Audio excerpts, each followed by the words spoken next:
Mic check. Mic check. Are we all hot?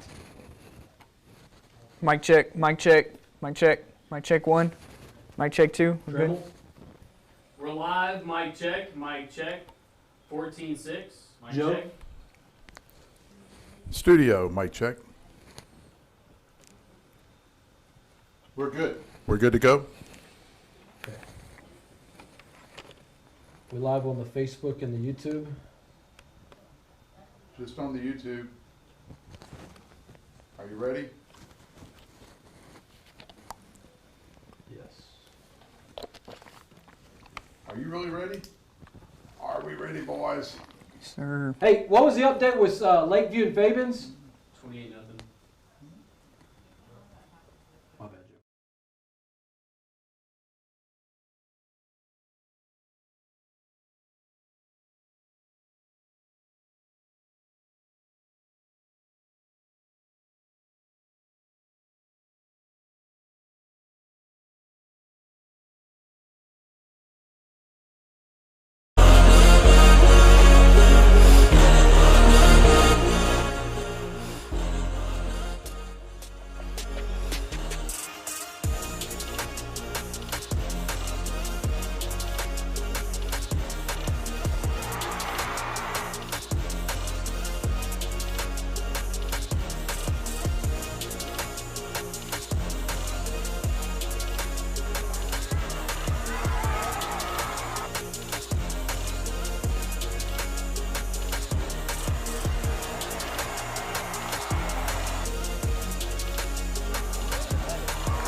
You're live.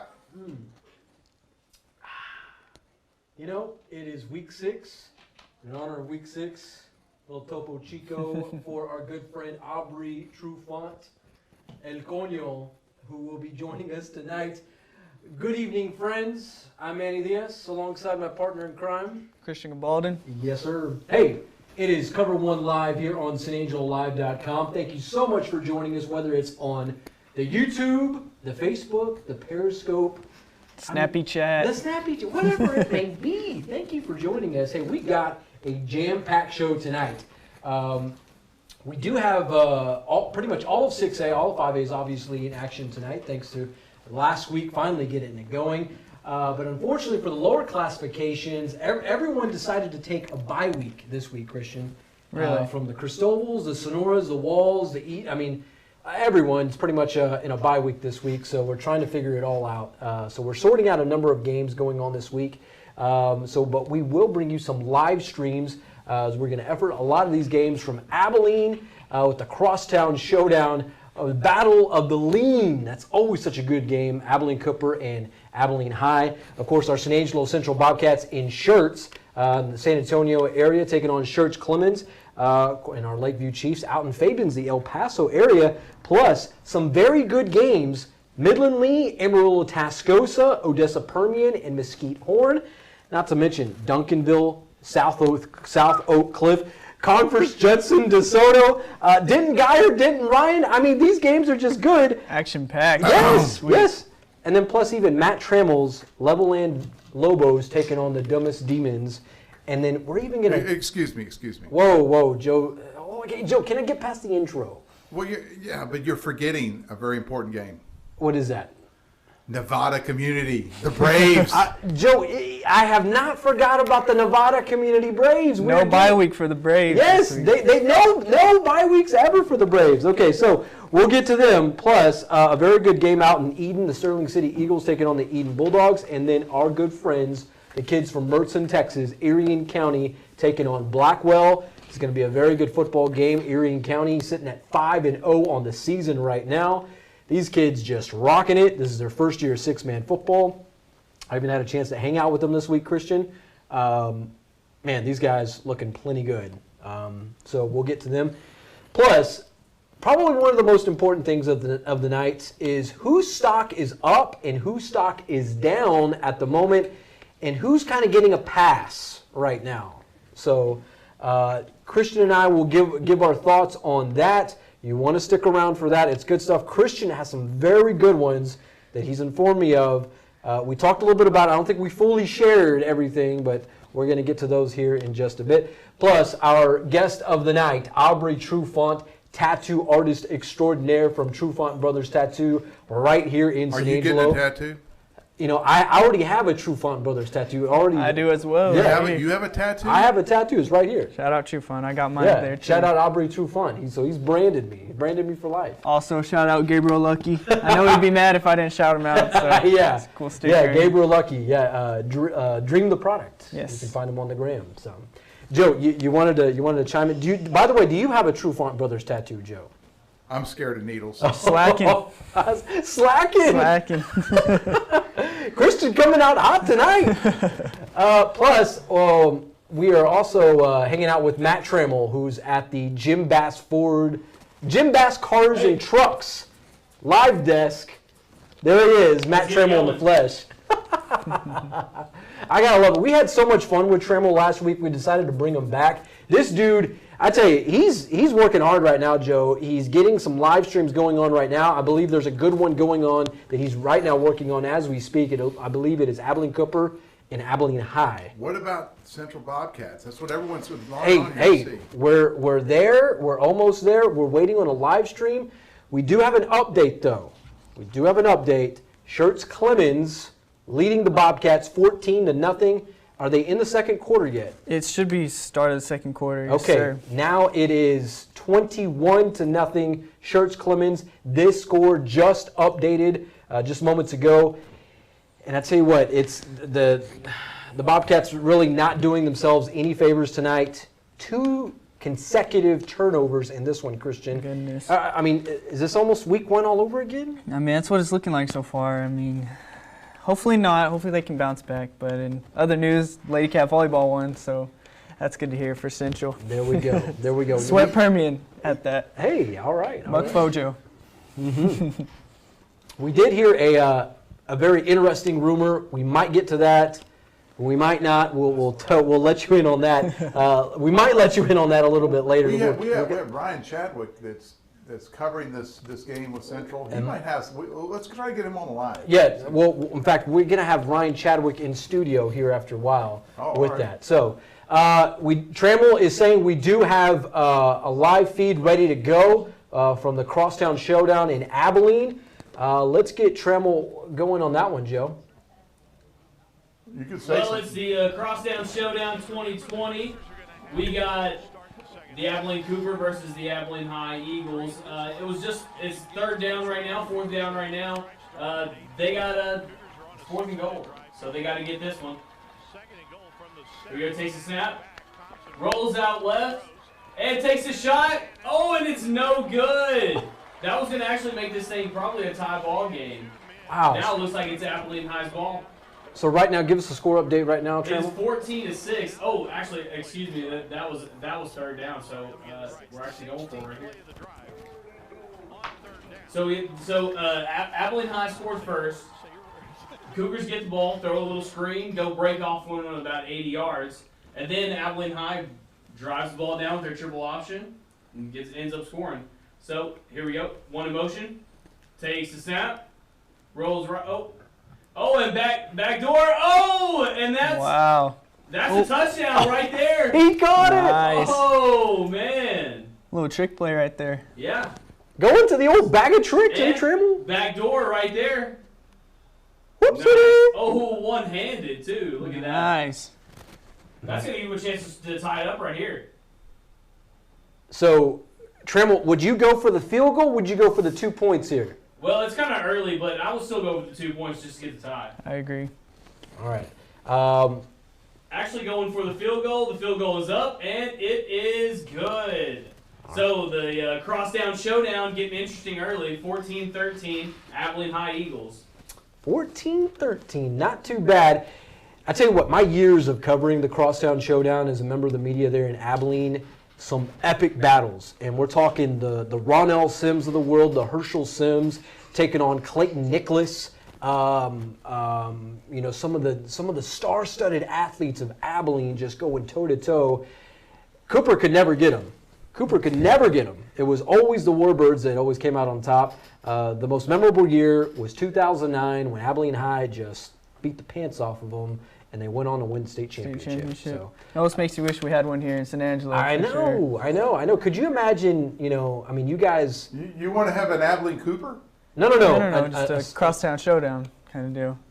A Central. We have Lakeview and Central. Not quite. But we don't have it in football, Joe.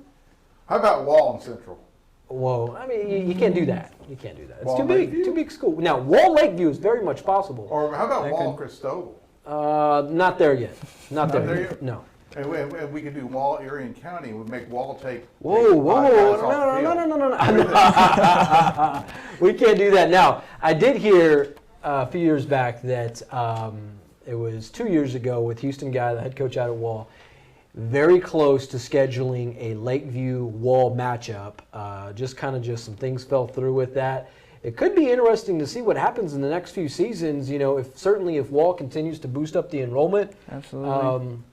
Why not? I mean, we see Wall take on. We've seen them take on plenty of other Class 4A programs. So absolutely, that'd be a great game to kick off both their seasons. Yeah, honestly. Imagine that. I mean, San Angelo and West Texas, that would just be a treat for them. So, hey, speaking of those Lakeview Chiefs, 28-0 out in Fabens. They are out in El Paso. This is Mountain Time. This one got started 6 Central Time, 5 Mountain Time. We're an hour ahead of them. So 28-0, the Chiefs looking good, leading Fabens. So yeah, this would make Northside Pride. Yeah, 4-2 if they win this. Yeah. So they would. Let's see, 2-2. No, 2-2 last week. So they'd be a game above 500 at this point. It's week 6 though. Week 6. 4-2. What? You saying 3-2 is what they'd make them? Are they okay? 4-2. Yes. If they win, yes, I don't want to knock my nuts. You're right. So they'd be what, 2 games above 500 at that point, with the big matchup against Hereford next week. Tough one. In that. So, nonetheless, the Lakeview will keep you updated on that one. Joe, do we have some scores to get to tonight? I see. Of course, we got scores. And Joe is just producing the heck out of this. Not only producing the heck out of it on the 1s and 2s, but just chomping at the bit. X's and O's. He's just chomping at the bit to get to Nevada community in this. Yeah, we want to check on that. Nueces Canyon and Rankin. The Rankin Red Devils.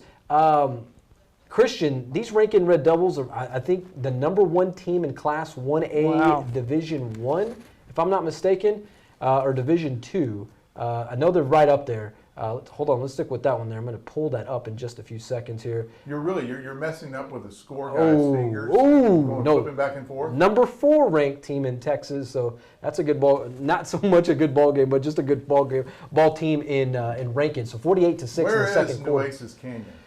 Oh man! Isn't it down there in the hill country? It's somewhere down there. Barksdale, yes. Camp Wood, that area. Yes, it's very much down there. So Rankin, Nueces Canyon, 48-6. The Red Devils leading Nueces Canyon in that one. Joe, let's keep the train going here. Windthorst, Hamlin, Pied Pipers, 7-0, leading the Trojans there in the first half. Hey, the Lakeview Chiefs, 28-7 in the third quarter. got on the board. Looks like. Yeah, I mean. You can't shut them out, everyone out there. Center Point and Mason. So this is the district opener for the Mason Punchers tonight. Right now, leading Center Point 7-0 in this one. Good to see. Yeah, Zephyr and Cherokee, no score. A little 6-man action here. There in the first quarter. Bront, Hermley, no score there in the first quarter. Baird, Looters of Vaca, Battle of the Big Country there, no score. 6-0. Baird in that one. And mind you, folks, our scoreboard is brought to you tonight by Deersky and Deersky Realtors. You need a house? You need to sell your house? Hey, give our friends a shout at Deersky and Deersky Realtors here in San Angelo. Anderson, Buena Vista, no score in the first quarter. Van Horn, Grand Falls Royalty. Van Horn leading the Cowboys 6-0. Roby, Jayton, the Jaybirds leading the Lions 6-0 in that one the first quarter. Petersburg, Motley County 6-0. Petersburg leading the Matadors. Newcastle and May, hey, the Tigers on top, 7-0. Panther Creek, Santa Ana, no score in the first quarter. Grady, Robert Lee, no score in this one as we kind of near the 8 o'clock hour.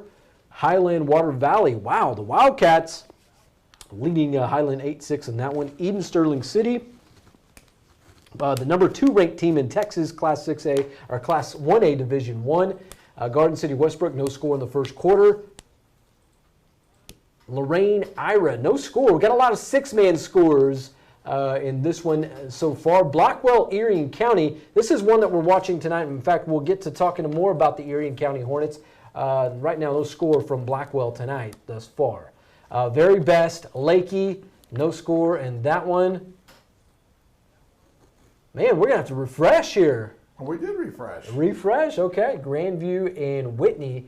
Hey, we finally get to a Class 3A game in there. What else? Do we got any more scores, Joe, to pass along so far? That's it. Okay, so right now we are at the 8 o'clock hour. If you're just joining us, thank you so much for joining us here on Cover 1 Live. Manny Diaz, Christian Gabaldon. Christian, we're seeing the Central Bobcats now down 21-0 there in Schertz Clemens at Linhoff Stadium there in San Antonio.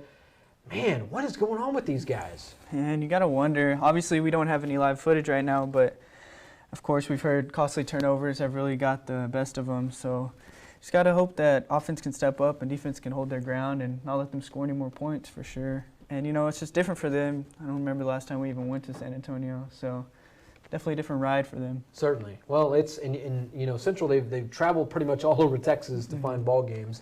Last year, of course, going all the way out to El Paso, then throughout the DFW area. And then, I mean, next week it's not going to get any better. I mean, down going in all the the way Waco. to College Station.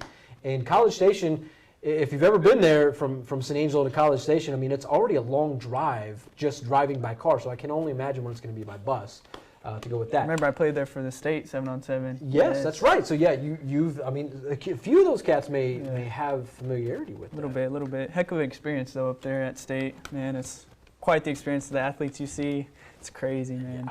I can only imagine. Yeah. So this week, the Bobcats down in San Antonio Linhoff Stadium against the Schertz Clemens Buffaloes. 21-0.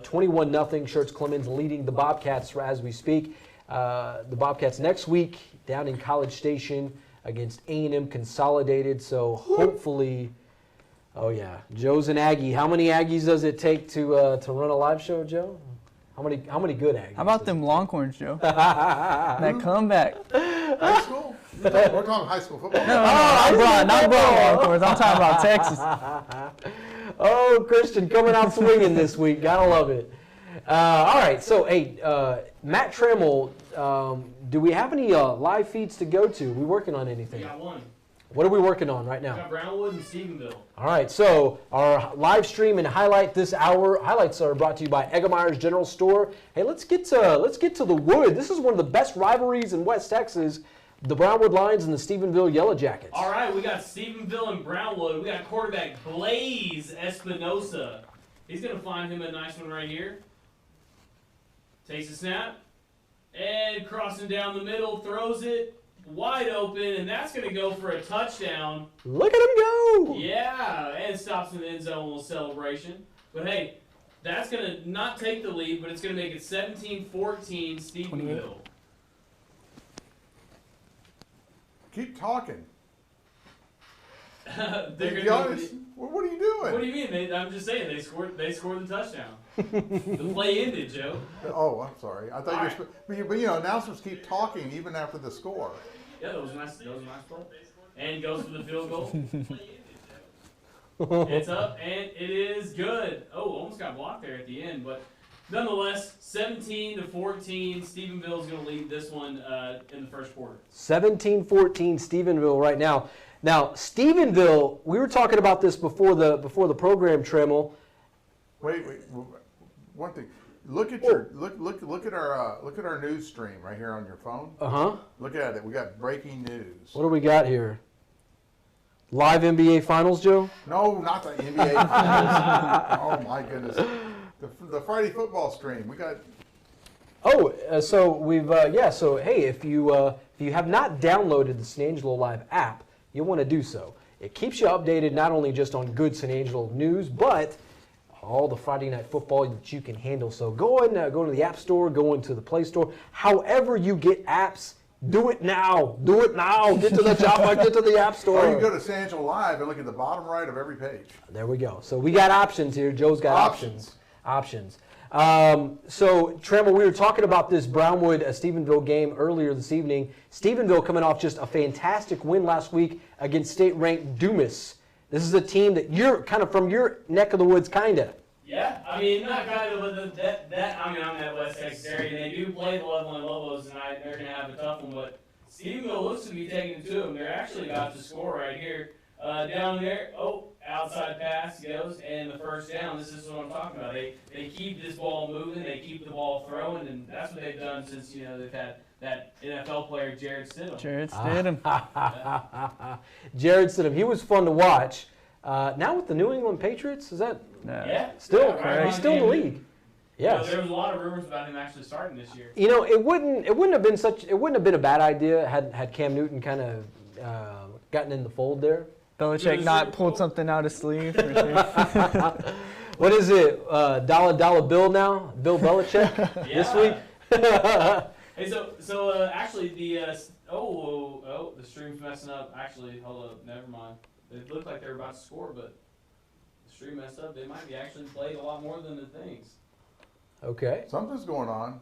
Yeah, man, it's looking crazy. Let's just go back to the desk. All right. So, give us an updated score there from Brownwood. So updated score is still 17-14. As far as we know, the stream's kind of dying on us. Okay. But also another stream we have going is we have the Battle of Denton. Ooh. They just went to halftime. So at halftime, it's 16-13. Number 1 in the state versus number 5 in the state. Denton Ryan versus Denton Guyer. It's gonna be a tough one right there. Man, all right. So Trammell, keep us updated on that one. There's another game I want you to check in for us, or two of them: Odessa Permian, Mesquite Horn, and then Midland Lee, Amarillo Tascosa. Tascosa last week coming off a fantastic win against Abilene High. The Warbirds went the distance, went blow for blow with the Rebels last Friday night there at Shotwell Stadium. Of course, Tascosa just coming out, just holding on. Exactly. I mean, these guys known for doing their thing, and that they did last week. Was there a team that you liked that you liked the most last week? Certainly from the Little Southwest Conference, Christian. Definitely Midland Lee, I think, performed the best out of all of them, coming out with their dub. Permian obviously struggled a little bit in the first half, but all throughout the game, I want to say Midland Lee probably had the best showing out of the Little Southwest Conference. Not great from every team. Friendship obviously lost, Abilene High, and Midland High. So, I think Midland Lee definitely. So that's also going to be a tough matchup for them this week versus Tascosa, ranked 9, I believe. a very good football team. Absolutely. Repping West Texas, one of the few teams that's repping West Texas in the top 25. I believe Midland Lee is another one, but I mean you have to go down probably past the top 10 and into probably the top 20. I think 18 or something. Yeah, they're there. It's hard. I mean, you do have to do some searching to find the Midland Lee Rebels, but I think that's a team that you'll find later on down the stretch. Certainly as the schedule progresses, they're good. They're going to show us what they're made of. Definitely can move up in the ranks for sure. Mikey Serrano, that's the QB1 there. That's a guy to watch this season. Believe me, they're in that one. So.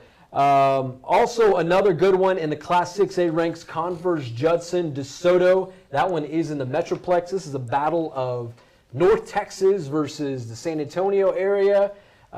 We don't get a chance to see a whole lot of these matchups. Working in San Antonio, was a one-time member of the media down there. We only saw this matchup when the state championship week came around, and it was good. And we saw Denton. We saw certainly it was Cibolo Steel playing against some of those teams there, but man, that one a very good football game, and of course Duncanville and South Oak Cliff, and I hear Trammell, what are you oohing and ahhing about over there? Oh man, we got a nice one over here at Stephenville. Y'all got to see a nice ESPN caliber play here. All right, hit it full screen for us, Trammell, for the folks at home. And we're live. That's not full. Takes the snap. And the pressure from the defense is coming. There's no one downfield. He's going, trying to make a play. Left, right. Oh, squeezes 2, 3, 4. Johnny Manziel. Oh my Keeps gosh. keeps going, and look at that. Wide open in the end zone. Wow. Who is this guy? Shoot, man. That's a Stephen. Oh, and there's a flag on the play. Okay. There had to have been a flag on the play just because of just the maneuvering around in that. The ref doesn't even have his hat on, so there's probably 3 or 4 flags on the play, man. This must have been chaos. Wow. That's nonetheless, that's a heck of a play, though. Absolutely. Yeah. Remind me of that Darnold run last night. Did you see that? Oh my gosh. That Sam one. Darnold Oh my just gosh. Let's go back. And put on another gear. We'll get to that here in a sec. So, Trammell, are they playing this down over again, or is it? Do No, they call a penalty? we're just running it back here. Oh. Let's just let the man have some fun here. Shakes. Oh, number 2, you want to get me? No, I don't think so. 3, 4, 7, 9's going to try to make a block, but it doesn't matter. Wide open, but there is a flag on the play. Let's see what it is. Getting them boys on skates tonight. Pass interference on the offense. Oh, Looks like bummer. it'll be third down. Oh wow, man, that's such a bummer for such a cool play that happened in that Yeah, one. but you know when wild plays like that happen in football, you're always looking for a block into the back or a pass interference or whatever. You know. Bound to happen, yeah. Bound to happen. All right, Matt Trammell at the Jim Bass Cars and Trucks live desk. Man, this guy killing it so far, finding us some very good football games.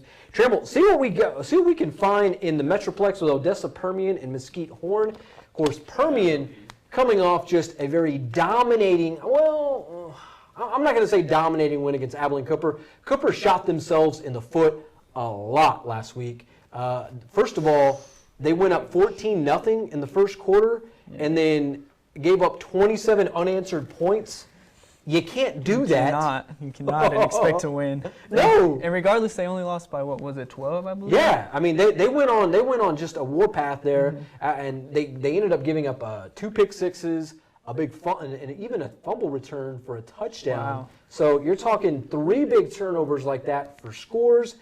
Yeah, you start doing the math on that, and you start swinging things in hard to favor of come back Abilene from Cooper that. real quick. So. I believe last time I checked, Permian was up though 14-0. 35-3. 35-3. Wow. 35-3. Permian or Mesquite Horn? 35-3. Odessa Permian with 2 seconds left in the second half. Wow. Okay. Handing it to them. Okay. I see you, Mojo. Perhaps. Yeah.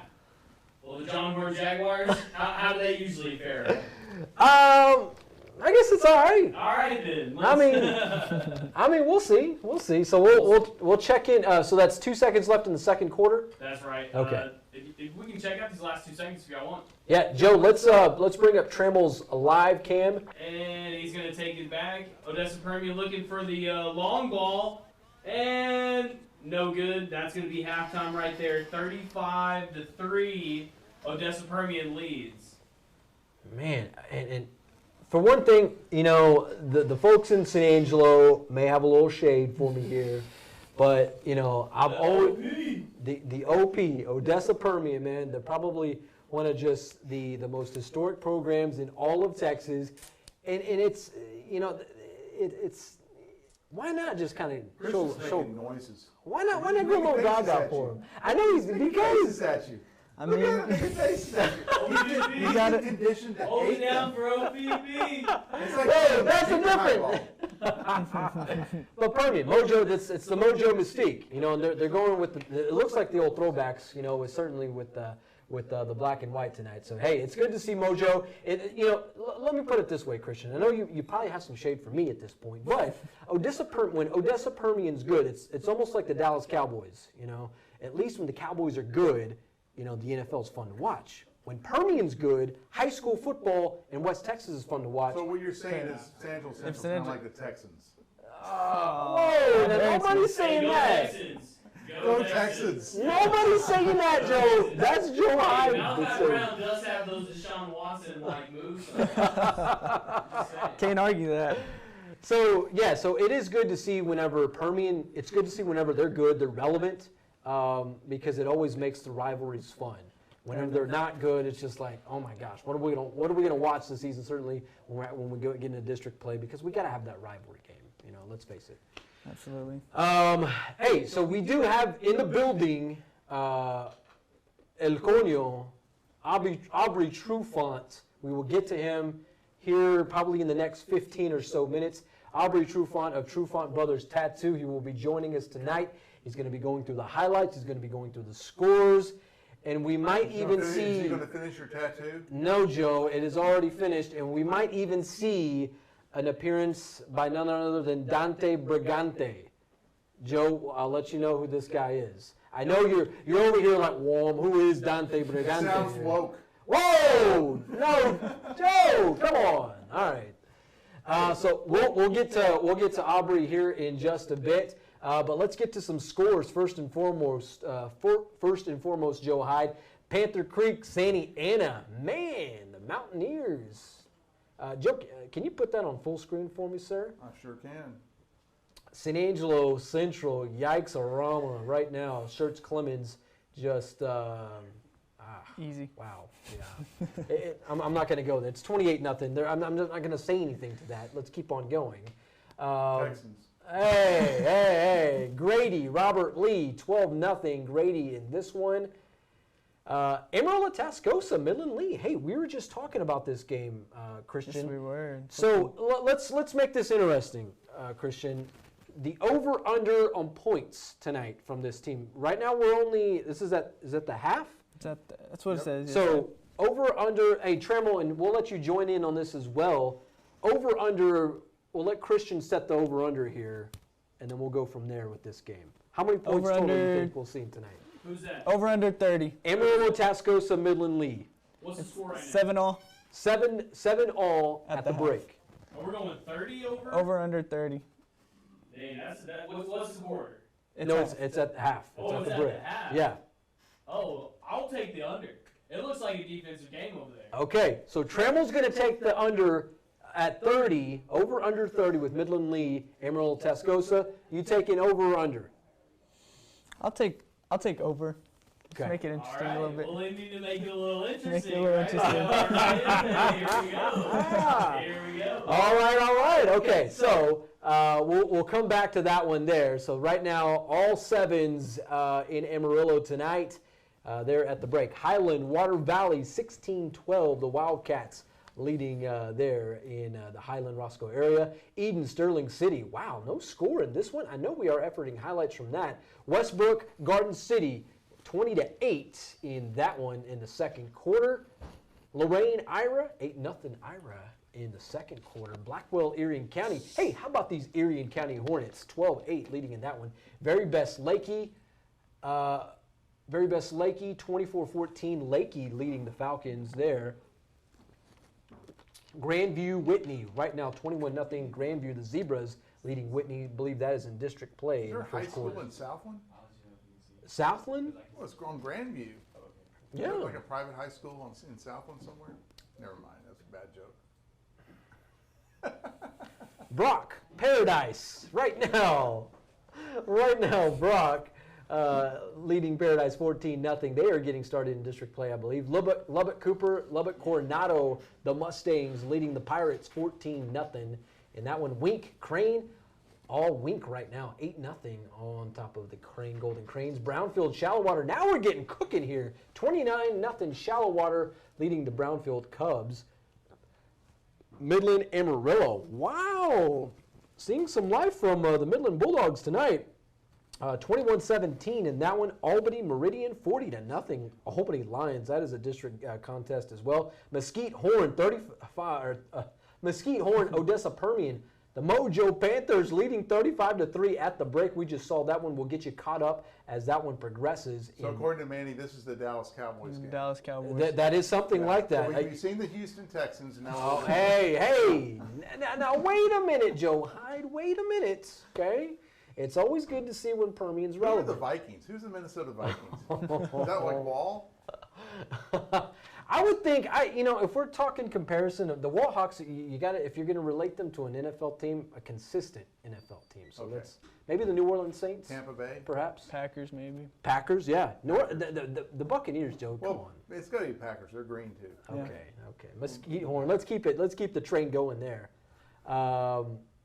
Chilton Mart. Right now, the Mart Panthers, the defending state champs, 27-0. Burleson Centennial Friendship. Ooh, a good one there. Wow. In the Metro. That's in Sweetwater tonight. 21-20. Friendship leading. This one really there at the bothers break. me. Which one? This one here. Why? Because how can you have a high school where you misspell friendship? I mean, look at it. It's misspelled. It's got there's 2 missing letters in it. Oh, goodness. Anyway, okay, next. Friendship. Heiko, Cross Plains, the Buffs leading the Tigers 27-0. In that case, it's the same with Very Best, though. Well, Very- we know about Very Best. Okay, yes, we've gotten a history lesson from Yeah. Very That's true, Best that's at The that Cross point. Plains, that's home of the cop, right? The cop that gives you the tickets when you're going. Yes, to very much so. And Yes. they're winning. We don't want them to win because they have the cop. Wait a minute, Joe. Okay, Alito, Frisco Lone Star. What a ball game there. Wow. Frisco Lone Star leading 13-12. There, that is nearing the break. Greenwood and Pecos. Man, who hasn't beat up on the Pecos Eagles this season? 20-3, Midland Greenwood. I bet if it was rodeo, Pecos would win. Perhaps, yeah. They are known for that. The oldest rodeo in the world. Absolutely. Hey, there's our Lakeview Chiefs repping the north side of Angelo, 35-7 on top of Fabens right now in the third quarter. Euless Trinity, this in Prosper, this was a Thursday night game. Prosper beating the Trojans 29-21. Wow, what a ball game there. Man, that would have been fun to watch there in person. Nueces Canyon Rankin, the state-ranked Rankin Red Devils, 4th in Texas, 48-6, leading Nueces Canyon. I imagine they're close to a 45-point rule as that one gets progresses. Windthorst Hamlin, all Pied Pipers right now at the break. Center Point Mason, 7-0 punchers there in the first quarter. So good stuff. Do we have, in a text message, Ryan Chadwick, do we have any updates from San Angelo Central Schertz Clemens? It's halftime. Halftime. Okay. 1 second. Hey, Joe, let's go over to Matt Trammell. That way we can get ready to bring on Mr. Ryan Chadwick to kind of chat Central football for a bit. Trammell, what are you seeing so far? So we're about to be back at the Stephenville-Brownwood game. Stephenville's really been putting it to them, but Brownwood's going to have the ball. They just scored a touchdown with Blaze, the quarterback Blaze. How can you not love it? But on this one, you'll actually see Blaze make a wrong move. We'll go to the live stream here. Wait, don't go here yet. There we go. There we And- go. Full screen. Oh, we missed it. All right, we'll go back. Is that a one-handed snag? Oh We'll go my back. gosh. Here it is. Blaze at it again. Blaze, the quarterback for the Brownwood Lions, takes the snap, rolls out right, tries to find a receiver, but couldn't find one. Instead, a one-handed What snag. a snag. Safety Wow. Right there. And if you look, the other hand in a cast. That's because he couldn't make the two-handed snag. Oh, and they called it no good. Oh, we got to play on holding on the on the offense. That's going to be declined, and it is first down, Stephenville. INT Wow. stands. Man, Jeez. what is going on out there at Gordonwood I Stadium? don't know, man. It's going crazy out there. This is a good ball game. Wow, so we'll check in on that one. Thank you so much, Trammell, from the Jim Bass Cars and Trucks live desk, the live Trammell desk. Joining us now, Mr. Ryan Chadwick. You were following this San Angelo Central Schertz Clemens game. It is at the break, 28-0. Yeah, it's not looking so good for the Ugh. Bobcats. Yeah. Kind of give us your thoughts so far of what you're seeing with this game. Well, first of all, Clemens is coming out to be a pretty good squad. The Central defense has no answer for their quarterback, Max Domenico. He's pretty much running the ball at will, finding gashes right up the middle on quarterback draws and whatnot, and that's leaving the deep passes to the receivers open. And on the offensive side of the ball, Central's doing absolutely nothing. Like, turnovers have completely killed them in this first half. On their first drive, they drove all the way down to the opposing 12 just for the receiver to fumble the ball. You know, Buffaloes get the ball back, immediately score. You know. Wow. Second drive, same kind of thing. 3 plays, third down, manageable midfield throw to the receiver, bounce off both his hands and into the defender's hands. You know what I mean? My gosh. So 2 interceptions from Malachi Brown. Went with the quarterback change. Brought in sophomore Tyler Hill. Wait, so we did see a quarterback Yep. change Wow. tonight. Yep. So Tyler Hill is being inserted into the starting lineup tonight. Yes. Tyler Hill is under center right now. It does look like Coach Davis is going with a 2-quarterback system on the field right now because Malachi Brown isn't out of the game. He's just lining up in that running back spot now. And there has been a couple instances where you don't really know where the snap is going. It can either be snapped to Malachi Brown or Tyler Hill, and they're rolling out 2 different wedges. So does it almost sound like a pseudo type of wildcat? Kind of, yes. I need to see more of it before I can give you anything else because, like, they had 2 drives with both of them in there, and it didn't go anywhere. Like, 3 and out, punt, and again, like, they had success right before the half, moving the ball a little bit with about 3 minutes to go, but penalties. That's been another storyline for the Bobcats. It's almost like same book, different chapter, certainly from last week. Penalties, turnovers, Honestly, it just looks like a team that isn't quite together yet. Like, and you could blame some of that on the lack of preparation because of the pandemic. But they just look a little undisciplined out there. Now, Christian, you did say that defensively you were hearing of some changes. Yes, I heard Ty Casey at linebacker and Sutton's at safety, I believe. Sutton Grantham. Grantham. Now, Ty Casey, he was at safety last week. Coach Davis had talked about that last week. Then we're seeing him at linebacker now? I mean, when you look at the kid, you definitely think linebacker build. The kid's a brute, to say the least. Because last year was on the defensive line. He was more of a he was outside linebacker. Outside almost? linebacker. Okay, so they're and now Ryan, it seems like they're experimenting with a lot of different things, and this is kind of. Would you say this is the time of season to do that, or panic buttons? Are we like in panic button mode right here? I don't think there's any reason to panic at this point in the season. Like the teams that they're playing right now, early season, like these are good teams, right? Coach Davis has them on a schedule for a reason. They're getting ready for district. They're getting ready to possibly make a deep playoff run. You got to play teams like this in the beginning. You know what I mean? And again, they didn't have a spring training. They had about half of their usual practice time, like leading up to the fall games. Their season got moved last minute, right? So, like, these guys will be okay. They just need a little more time. Like, you know what I mean? Okay, I'll buy that. Yeah, even if Tyler Hill's the answer, even if he's not, like, we just need more time. Like, district hasn't started yet. Those are the games that matter. Okay, so would it be such a bad thing? And I want both of y'all to weigh on this. If the Bobcats, if they went 0-3 in this non-district season, would that be a bad thing?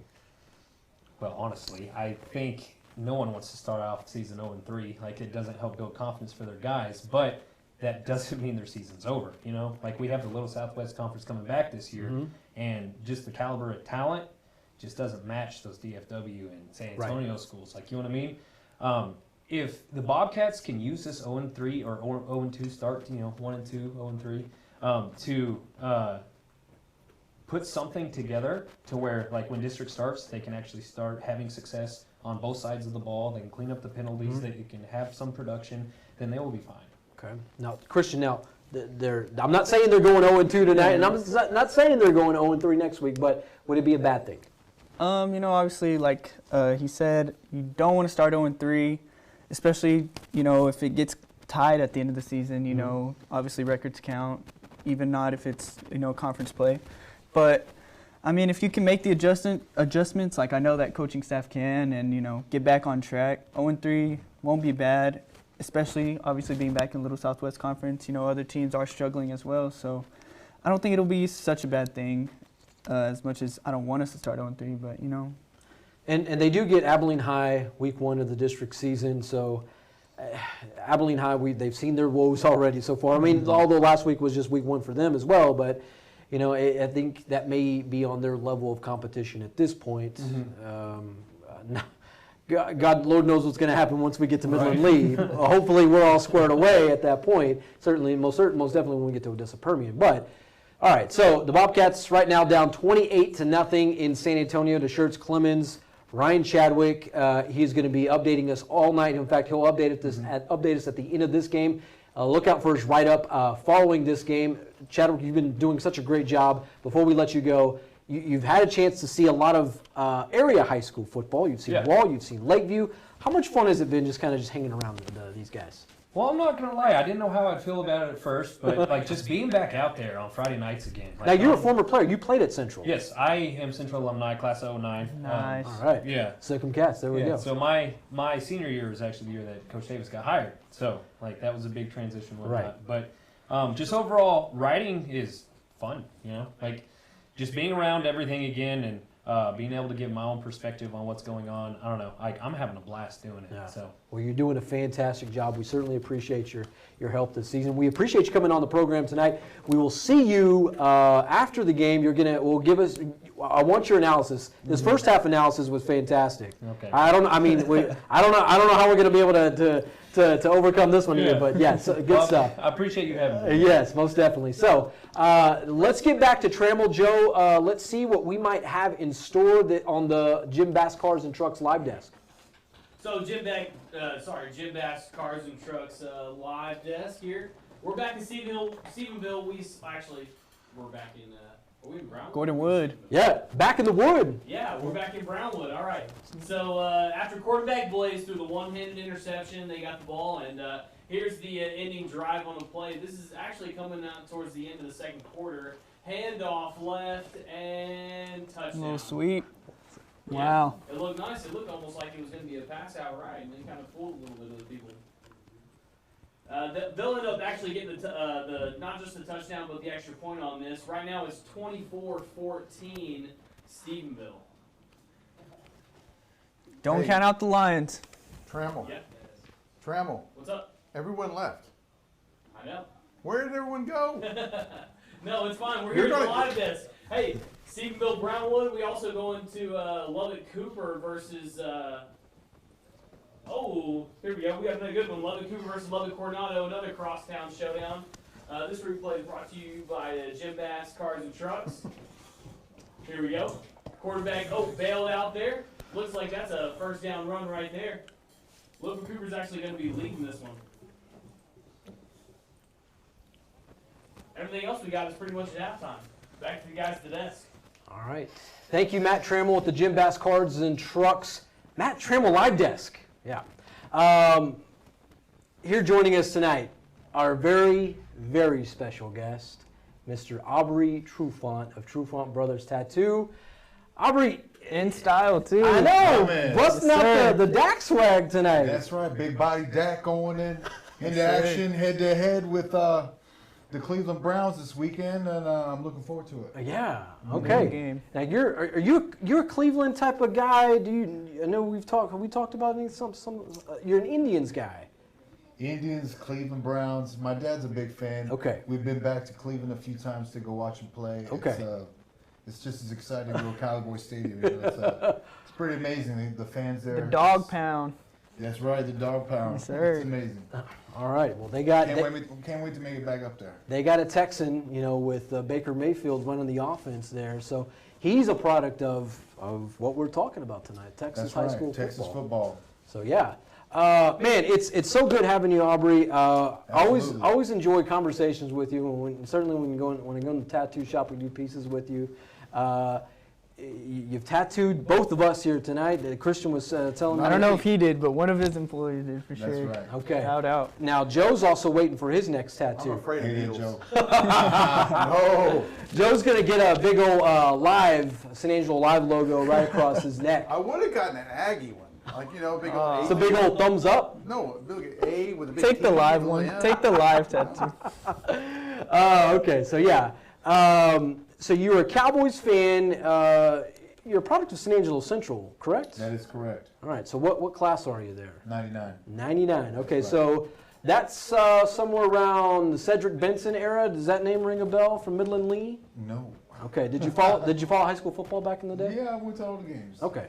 So Midland, I believe Cedric Benson, Midland Lee, right around that area. Fantastic guy from the Little Southwest I don't Conference. recall. Okay. Did you have? So you went to the games They there. didn't call his name too much. Who are some of the guys that you grew up with back in the day? Do you recall some of those guys that played on the Central squad? No, I don't. Okay. It's okay. been so long. It's been too many years. I'm sorry I put you on the spot with that, Aubrey. Yeah, All right. man. All right. So football fan. So you're a football fanatic. You Absolutely. love. Do you have a college team that you root for? Or is it mainly just the NFL that you like to? Mostly just the NFL. Yeah. Yeah, I follow the Browns and I follow the Cowboys religiously. Okay. Yeah. Cowboys off to kind of a rough start. Rough start? Is that? Are you kidding me? I'm I being think they're I'm being off to a nice. great start. Okay. You Great know, start. I believe so. A couple of those games could have went either way. I agree. Right But, on. I'm Completely. proud of what direction we're moving in, and things are looking good. And I think we're going to head into an upswing here this latter part of the season. Dak's doing great too. The offense is amazing, explosive even. This last game versus the Seahawks, it could have went either way. I mean, barring the tragic ending, but Gosh. it was a 50-50 ball, and It looks like was. the Seahawks came up, ahead. Very much. I do appreciate the defense, certainly against Metcalf, as Metcalf was heading to the end zone. Oh my Yeah, gosh! and we see the the punch. punch, the punch heard around the world. Yeah. Oh my gosh! And in the previous game against the Falcons, that was it was just amazing that they came up with that ball because they hadn't come up with a onside kick since 2014. Right. And it's funny how the Falcons treated that like a punt situation. They were just like watching the ball spin. Oh, is it going to go 10 yards? No, that's a grenade. That's a live ball. Jump on it. And the Cowboys capitalized right there, and it was a good game to watch. Right on. All right. So the Cowboys 1-2 now. Yeah, 1-2. Okay. So Should be 2-1, but okay. I'll agree with. I'm a Cowboys fan as well. I do root for them. On the other hand, Matt Trammell does not. He is a Texans fan. He may have a. oh, Trammell. He roots for the H-Town. He may have other few choice good. words. All good. Joe, we do have a highlight from Eden and Sterling City that we would, if we can, we'd like to effort that. And so let me kind of give you the rundown of how this works, Aubry. So we have a little shot sheet here. This game here is Eden and Sterling City, 6-man. Let me ask you this before we get into that. Have you ever seen a 6-man football game? No, I have not. So 6-man, But I bet it's exciting.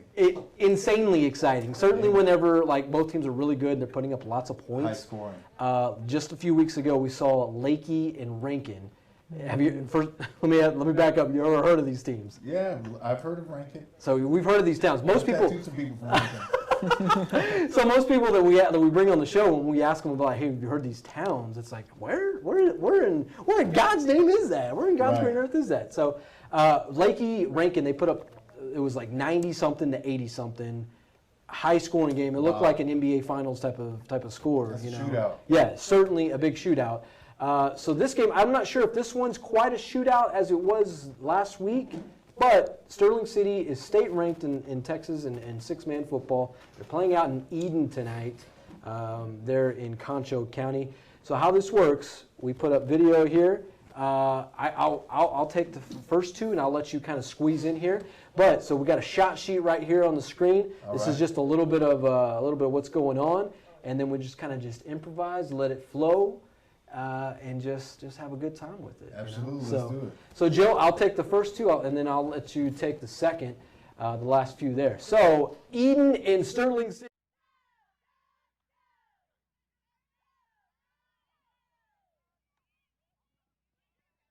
On the field, look at this one. A little INT action. Ooh. Oski. That'll do there. And then, hey, if you like touchdown runs, well, here you go. How about to the tune of 50 yards? Niddle, the Sterling City Eagles just getting it cranked up. And then, how about some defense? We're going to have a little, have some right here. A little INT action. By Eden Morales. Yeah, from Morales there, from the Bulldogs. Sorry, the shot sheet's a little low there. And then, hey, how about another touchdown run from the Eagles? This is Niddle. Look at this guy. G to the O-N-E gone. Yeah, a whole lot of Sterling City tonight in that one. In fact, Christian, can you pull up a score from that game? I know we checked in with them, and we'll take a live look at some of the scores updates in that one there. Six-man football, Aubrey, I'm going to tell you that. It moves insanely fast. Yeah, not a lot of defense being played. No, because it's hard. I mean, Absolutely. if you got a guy that can bring the wood in six-man football, chances are he's probably not going to be playing six-man football very long. That's right. Yeah, because he moved up. Yeah, he's going to find somewhere else to go play ball. Yeah. With that said, so there's a lot of offense involved in that one there.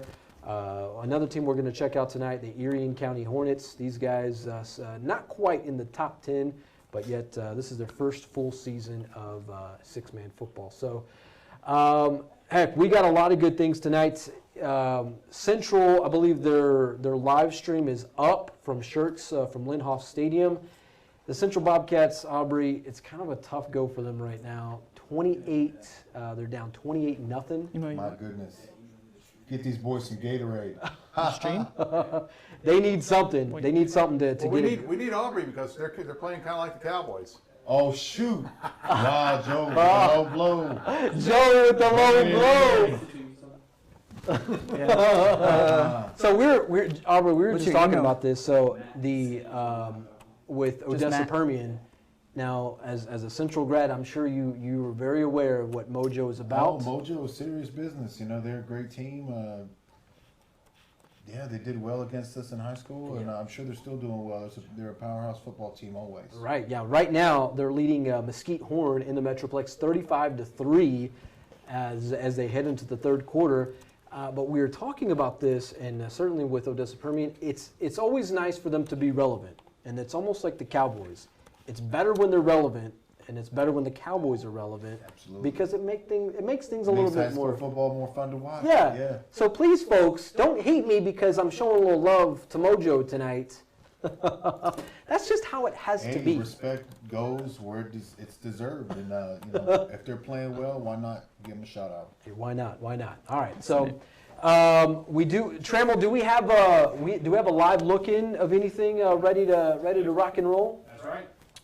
Trammell Crosstown Showdown. Ooh, all right. So we're going to check in with Abilene High and Abilene Cooper here from Shotwell Stadium. Trammell, take us away and what we got here. Here we go. We're at the Crosstown Showdown down in Abilene. We got Abilene High taking on Abilene Cooper. Abilene High was up 20-13 until this play. Quarterback Abel Ramirez takes the ball and finds a receiver, makes one move and makes another one miss into the end zone. But, and then the camera guy shows up. Yeah, and they cued the camera guy. He's waving high. Come on! Oh man, we totally missed the shakes and the shimmies. So either way, the Eagles now lead it 20-16 down in Abilene. Ooh, Crosstown Showdown. Now, that's a little something we're missing here in Angelo. It'd be nice if we ever saw a Lakeview Central. Maybe we'd like to see Lakeview beefed up a little bit more before we throw them in the fire with the Bobcats. Hey, they're going to do a replay.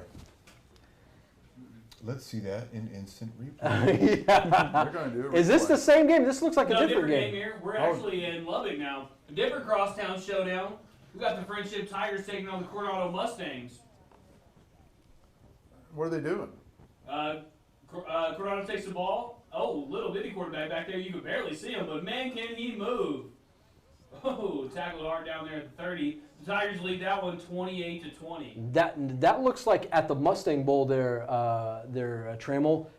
Friendship and I believe that's Burleson Centennial. Oh, I'm sorry. Friendship and Burleson Centennial. Now, how could you tell with that little bitty screen? No, okay, so I know the Sweetwater Mustang Bowl. I've been there many times. I played in the Mustang Bowl years and years ago. That was no Mustang Bowl. That was the Mustang Bowl, Joe. I know that. I've lost there many a time. So the confusion here is the Burlington Centennial High School. Burleson. Burleson Centennial High School. But if you look at the scoreboard here, it says CHS. Okay. Well, Centennial High School. Shouldn't it say B, C? All right. Anyways, we'll give you that one, Trammell. You thought that was Friendship. This one 28-20. Now you're totally confusing me now. I'm totally confused. Okay. We'll take a little bit back here from Trammell and the Jim Bass Cars and Trucks Matt Trammell live desk. Aubrey, thoughts on the show? What we kind of got going on here, and certainly Matt Trammell and what he's got going on over I'm impressed. I've walked in here and you guys are going back and forth, showing some footage on the screen here and covering some of the games. Yeah. Yeah, it's exciting. It's fun, and I'm just happy to be here. Heck yeah. Now you're an artist first and foremost. An artiste, but yes. Yes, you are a tattoo artist, but you are an artist first and foremost. And we're also seeing your daughter Olivia. Oh yeah, Olivia stepped up to the plate. I mean, she's knocking things out. I'm proud of her. So for the folks at home, Aubry's daughter Olivia, she is a young tattoo artist and just taking things and doing it well, very much so. Well, has she tattooed anyone lately? She's picking up what I'm throwing down. You smell what I'm stepping in? And yes, she did. She helped. We had a collaborative effort on a realistic looking owl tattoo that we did for one of the team members at her school. Really? Her Okay. principal secretary. No way. Oh man, she was awesome. Very exciting, and that came out so well. So proud of her. Okay. So, tattoo artist, does she play sports? Is she a sports fan like her old man? She is into volleyball, and yeah, she likes to watch the Cowboys with me occasionally. Okay. Yeah. All right. How about your young boy? Tommy, no, he's into games, man. He's a gamer. We'll get him there. He hasn't hit his athletic interest yet. What games does he like to play? Oh, he's into Plants vs. Zombies, Roblox. Okay. You know, these kind of things on the Xbox and on the phone. Okay. Yeah. We'll get him there. Well, I mean. Oh yeah, I hope so. I hope so. Yeah. Now, Aubry, did you play football back in the day, or were you more of a spectator? Dude, I played nose tackle and guard in junior high, but once I got to the high school level, them kids got too big. I gotta save these hands. Yeah. Nose guard and tackle, man, that's a grown man position right there. We were down in the trenches, man, putting them up. That's right. All right, so you're a Central guy. Where'd you go to middle school? What middle school did you I go went to? to Germany. I went to middle school in Germany. Okay, so you went there, and then because you're a military brat. That's right. You traveled Played for the Simbach Tigers. My dad was in the military, so by the time we got to San Angelo, I was in the 10th grade and heading into Central. Okay. Yeah, by that time I switched over to basketball. Yeah. Now I've also seen that you're a big NBA fan. You're into Absolutely. You're a Spurs fan. I'm a Spurs fan, secondary Lakers fan. Go Lakers! Things are going Yes, sir. well. Yeah, I've always been a Spurs fan, and I've always claimed the Spurs since Jordan retired. Yeah. After certainly with the '99 season. Where we're going with this? Yeah. So the Lakers. I've never been much of a Lakers fan, but I've always put Kobe on somewhat of a pedestal. I mean, he's tough to beat. Yeah. R.I.P. Kobe. Kobe. Yeah. In fact, Christian's got him on the back of the computer there. My man. Shout out Gabriel Lucky. Gabriel Lucky original. Shout out KB. Yeah, so Kobe likely, I mean, I guess you can put him in GOAT status. I mean, you're having a big conversation if you do that, certainly with Michael. Most folks would say LeBron is in that conversation now. Yeah, I think he's beginning to enter that conversation, and he hasn't done the things that Kobe's done, but you know, he's definitely moved in that direction, and there's a strong case for it in the near future if he wins the championship. All right, yeah. So, Lakers, yeah. This is the NBA. It's a weird season. It's Asterisks. Interesting. Asterisks. No matter who wins it, and what the Rockets is a giant asterisk by it. That's how we're chalking it up. And I was pulling for the Rockets too, man. You know, Harden was very impressive. However, In an era.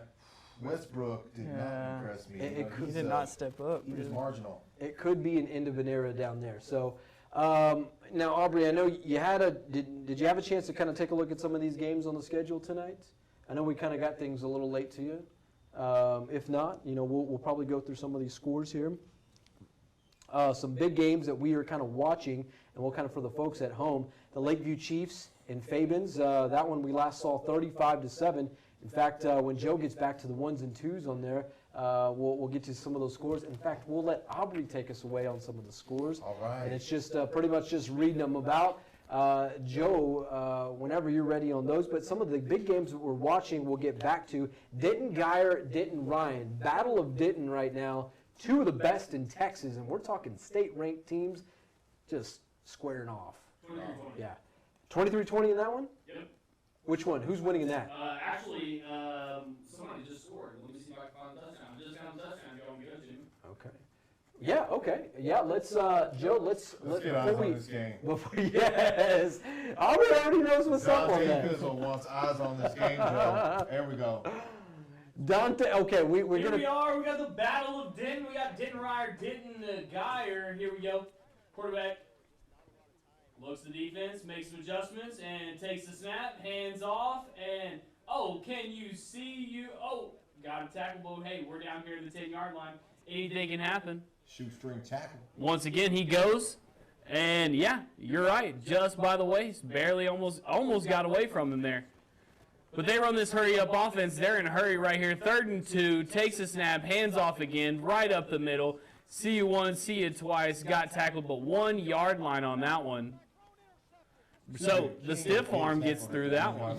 You can't get tackled to the 1 yard. Did you want that touchdown? Are they going to score here? Here we go. Boom, barrel through there. Not once, not twice. Three run plays in a row right down the gut for a touchdown. That's going to bring it 23-19. That's actually Denton Ryan winning that one. Man, the disrespect there. Going 3 straight running plays. It's Right like, down the gut, too. It's just dive. Yeah. Dive, That's right. What do you do when they can't stop you? You do it again. You do it again. That's right. All right, so Matt Trammell at the Jim Bass Cars and Trucks Trammell Live desk. Man, I love that we can just go into a game there. Trammell gives us the play-by-play with that. I love his excitement. His excitement is fantastic. It brings a lot to the table. The issue is, why can't we get into the Central game? I mean, Aubrey needs to see how the The live stream. Oh my God, here we go. No, those are the Texans. Trammell's referencing No, that was Manny's reference. Hey, Manny said that OPP was more of the Cowboys. Okay. The Centrals. yes. Yeah. Odessa The were logo. the Were the Panthers. Cowboys, and the Central were the Texans.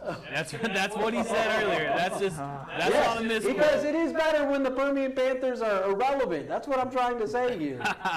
If you want to send the hate mail, send it to manny@sanangelalive.com. I will gladly have a conversation with you. Or heck, if you'd like to drop me a line on the Facebook or the YouTube, I would be more than happy to entertain you as we speak. Hopefully Bobcats hand it to him. That's Yes, what I'm saying. that's all we got to say. That's what we want. Much for Joe. Fake hate mail. Creative writing 101. Oh, believe me, San Angelo Live gets plenty of that on all different spectrums there. We do have one more. We get love letters, too. Love letters. Love letters. Sorry for this guy. In fact, Christian rocking the stash tonight. He may look a little different. That too. So Yes, for the sir. ladies at home, Did they allow you to wear stash in college? Of course they do. all right, Trammell does have an update from Shotwell Stadium. Trammell, what you got? All right, we're actually live at the Crosstown Showdown 2020. We've been watching this one all night, but right here is not going to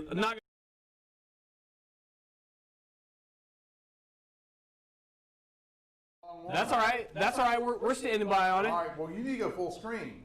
and we're full screen. No, you're not. Here we go.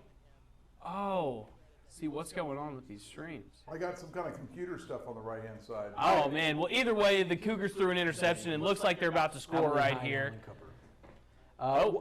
What's How did your- I'm not sure Abilene High got the ball back. Never mind. Go back to y'all guys over there. What's we'll get an things squared updated away score here. from that one? From The updated score is Abilene High 20, Abilene Cougars 16. The Cougars actually just threw an interception in their own territory, so that's what's going on right here. The Eagles are taking over on the ball. okay, so that explains why Abilene is backed up, pin deep in their own territory. All right, so Looks like the Central stream's up now too. okay, Trammell, whenever you want to, do you have access to that one there? I had it going, but it didn't seem to work for me. Okay, all right. I think We'll- it just started working. We'll worked, take yeah. another stab at that one here in just a bit. But Oh yeah, here we go. so San Angelo Central, Aubrey, it's unfortunate to say that they are on the struggle bus. They are still on the struggle bus from last week. Right now, down 28-0. In fact, this is a live look-in thanks to Eggemeyer's General Store. The best Darn Little General Store in San Angelo in West Texas. This is a live look at Linhoff Stadium there in Schertz Clemens. The Bobcats, are they in the gray, the white and gray tonight? They're in the gray and gray and orange. Yeah. So Schertz. So Christian, did those uniforms fit better or something? No, I think they look better though. Hey, look at that! Look Orange at that! top and gray pants. Is Making the best a combo. play behind the line of scrimmage right there for the Central Bobcats. So is it still 28-0? Is that still the score at the moment? We don't have official score here. We're gonna have to go to the San Angelo Live score desk for that. Okay. All right. So. What happened? Central used to be such a strong team. You know, it's there's guys that are still kind of getting acclimated to the varsity level.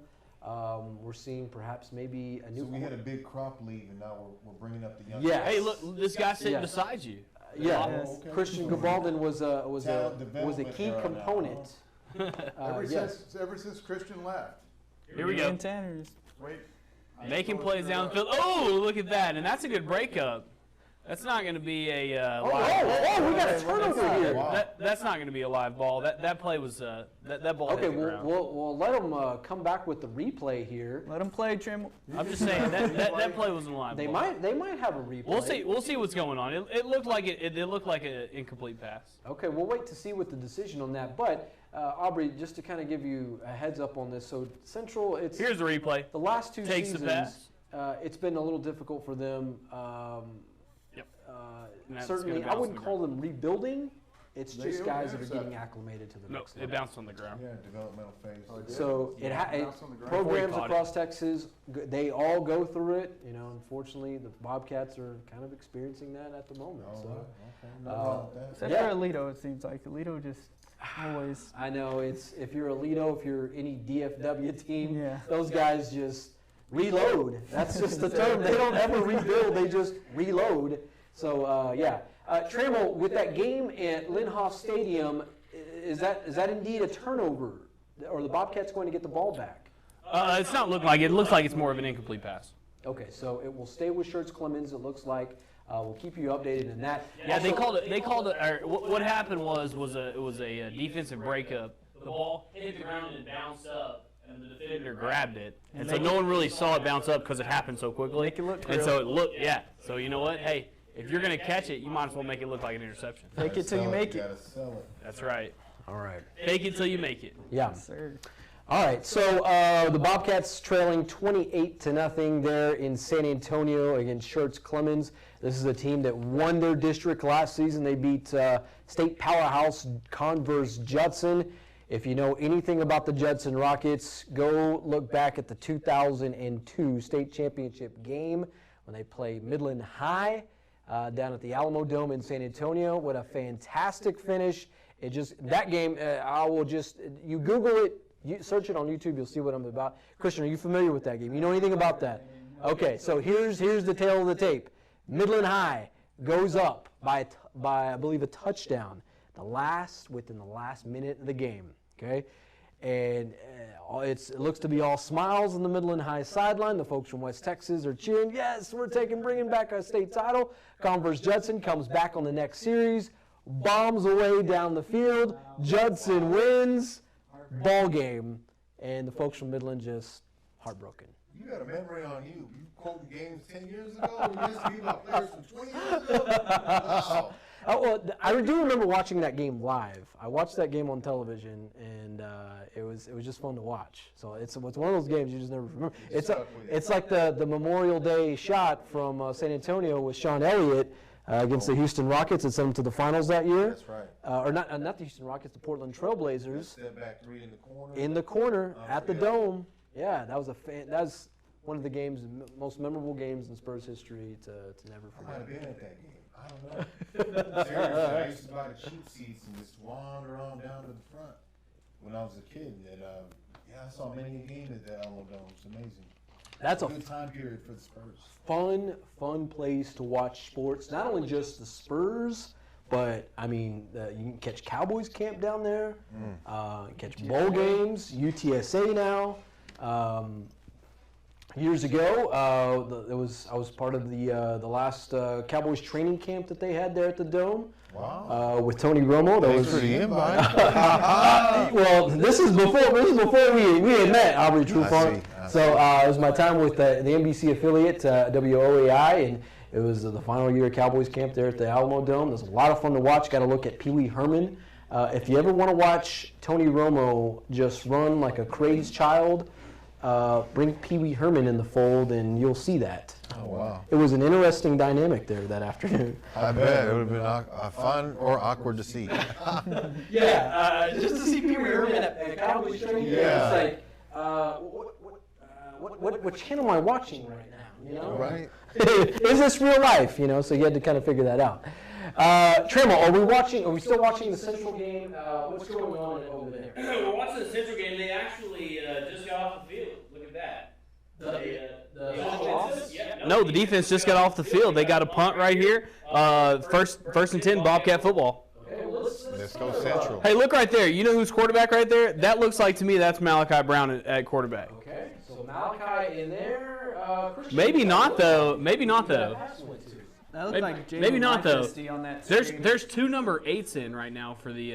No, that's number 6. That's, Is that a 6? That's Jalen, I believe. I may be Jalen kind of blind. I'm gonna let Christian take over this one for me. Yeah, it looked like a little bubble screen to Jalen on that one. Gained Yeah. probably about 2 or 3. Looking at a second. So what number's Malachi? He's 8. He's 8. Yes, sir. Jalen. So who's the quarterback right now? It's Malachi. There it is, right up the gut. Here we go. I was double checking. Here's the series. Right. Ooh, Here we go. Wow. nice play. Nice play. Who's the running back in that play? There? Looks like Darius. Darius Floyd. Yes, sir. Yeah. He is a sophomore. I've watched this kid kind of come up from the middle school ranks. He looked like a grown man Yeah, even in man. middle school. Yes, Sophomore, absolutely. but thighs like a freshman in college. Look I at mean, that. And tree he looks trunks like a for trunks. thighs. Yeah, Yeah. that's what I'm Then saying. he drop back, steps Running up in the through pocket, throws the ball, hits him downfield. Did he get him? Oh! Is that a fumble? And our view is obstructed by something in the window. Wow, gotta love the nice press box view in that one. It's like they're counted as a completion. Okay, so it's Bobcats. Bobcats First and on goal. goal. Look at All that, right. first and goal. Spoke too soon. Oh, Look. maybe not. On the- ball's coming back. Oh, it may have just That's scored it far out. too Gosh. soon. That's okay. I think a Hey, that's a nice shot though. You know, you just want to take advantage of whatever you can, and when you're down big like this, hell, just I go think for the the end Sharks zone. coach got in his ear a little bit in the ref's ear. Maybe. Oh, You know, they said an eligible man downfield. That was actually a completion, but it looked like it was called back. You know, and last week we didn't see the Bobcats go downfield too much. We only saw, I'm not going to call them dink and dunks, but they were middle of the road kind of Absolutely. shots and Short to mid. Yeah, short to mid kind of plays down the field. So that's good to see Kevin Crane opening up the offense, going downfield. Let's see All right, what they do back here. look. This looks what Oh, it second? looks like quarterback run right there. We got a couple Okay. right there. It's like Tyler Hill's in at receiver. Probably got back to the sticks. And that's one thing Brent Davis kind of talked about in his press conference this week is in order for them to be successful, they have to run the football well. So what we see with Darius Floyd or perhaps Ashton Hartsfield, these guys have to be successful running the football. Certainly if Malachi Brown can get in the mix. Here it is. We'll see what happens with that. Caden Box. And that's another thing is when you want to take those little dink and dunk passes, you say. I mean, you want to make sure you catch them. Yeah. I mean, you want to make sure you don't turn upfield and start running before you actually. Yeah, it make looked like he possession. turned his neck before he caught that one. Yeah, Gotta get because the hands on if the you ball looked in first. that play, he probably had 10, 12 yards right there. Yeah, Blockers in front. most definitely. So, looks like they're kind of taking. Now, Christian, when you see this offense, kind of moving up and down the field, I guess, do you feel? I mean, y'all have run a lot of hurry up in the past. Do you kind of like how they're moving it right now?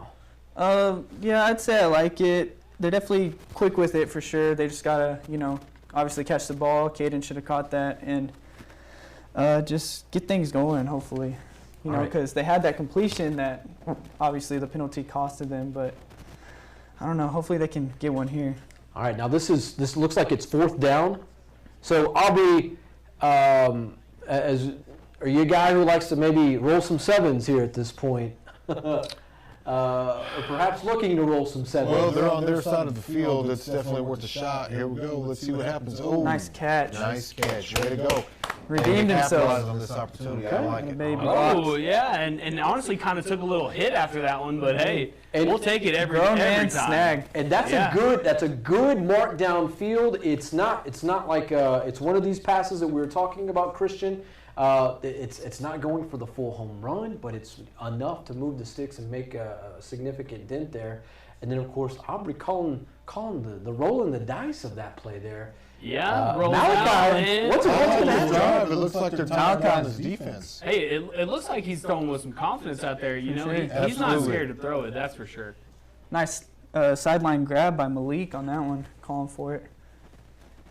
This is where you want to be, 2nd and 2 in their territory as Right. well. Joe, What are let's you go doing back to Linhoff Stadium there as we kind of close in. The Bobcats are they're knocking Looking on like the they're going to door. score right here. Oh, Malachi just a missed little him on that. overthrown on that one, but that's Oh. okay because he may not have scored on that anyways. That safety was right over the top. Now, we did see Tyler Hill in at quarterback tonight. Tyler Hill, the sophomore quarterback coming from the freshman. He was on the JV team last year. He was. Freshman last year. This kid doing some big things, Aubry.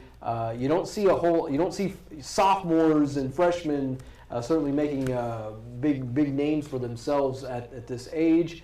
But Tyler Hill, he apparently is the guy that's going to replace Malachi Brown after this season. Whether that happens this season or not during the actual season. Rolls out, looks like is a Malachi question Brown to be had. keeper, and he got the first on that one on 3rd and 2. Lower in the shoulder. Yeah, got big on that one. Aubrey, how much do you appreciate a guy who can lower his shoulder and bring the pain there? You gotta respect it. Yeah, 100%. See it a lot from Dak as well. Yeah, big body Big Dak. body. So Malachi, he's a guy. He does not shy away from the hits. We'll see as we'll kind of stick around with this drive just Takes a little the bit snap longer. and hand off right down the middle. Looks like it's a stop. Is that to Floyd? Is that Yeah, Hartsfield? Yeah, that handoff's to Darius Floyd. I'm not seeing Hartsfield in right now. Yeah, that's interesting. Central does like to kind of maneuver with these backs, kind of Yeah, switch them in and out. Last time I watched them, they looked like they had 4 or 5 of them out there. So. Yeah, it's looking like a Yep, timeout. timeout. Looks like 2nd and 1 on about their 11-yard line. Back to you guys at the desk. All right, so, man, the Bobcats certainly making things just a tad bit interesting as they are in scoring position there in San Antonio. Aubrey, what do you make about this drive here so far with the Bobcats? I like it. We're knocking at the door. The drive looks somewhat methodical. They're just trying to get the ball in the end zone. That's that's the direction everyone wants to move. It's imperative we start scoring because we want to win the game. Yeah. We want to win the game. Yeah. Do you like the idea that they're running the football, doing something with that? Oh, absolutely. Chip away at the energy of the defense, and the more you can hit them with the run, eventually you're going to catch them slipping and go right over the top. Opening the gap for a play action pass or something. Absolutely. All right. Joe, it looks like we do We're have. here on the 2-yard line. Takes a snap, runs right up the middle, and no good. Abilene High's looking to take just a lead right here at the end. It's the 4th. Oh, and that was actually 4th down. Look at that. The Cougs get out. Stop him. Bear hug tackle. Oh, shoved it right up the middle. Looks like that was the safety coming in there making the play. So that was 4th and goal for That the was for the 4th and Warbirds. goal for the Abilene High Eagles. Looks like the Cooper is going to take over on their own 3-yard line. Wow, 4th quarter here. What's the score as we speak there at Shoutwell? 23-20, Abilene Cooper. Wow, what a game there! That's what that crosstown showdown is all about. There, Abilene, those kids. They play against each other from about yay high all the way up to high school, from the Pop Warner Field there in South Abilene all the way to the varsity level.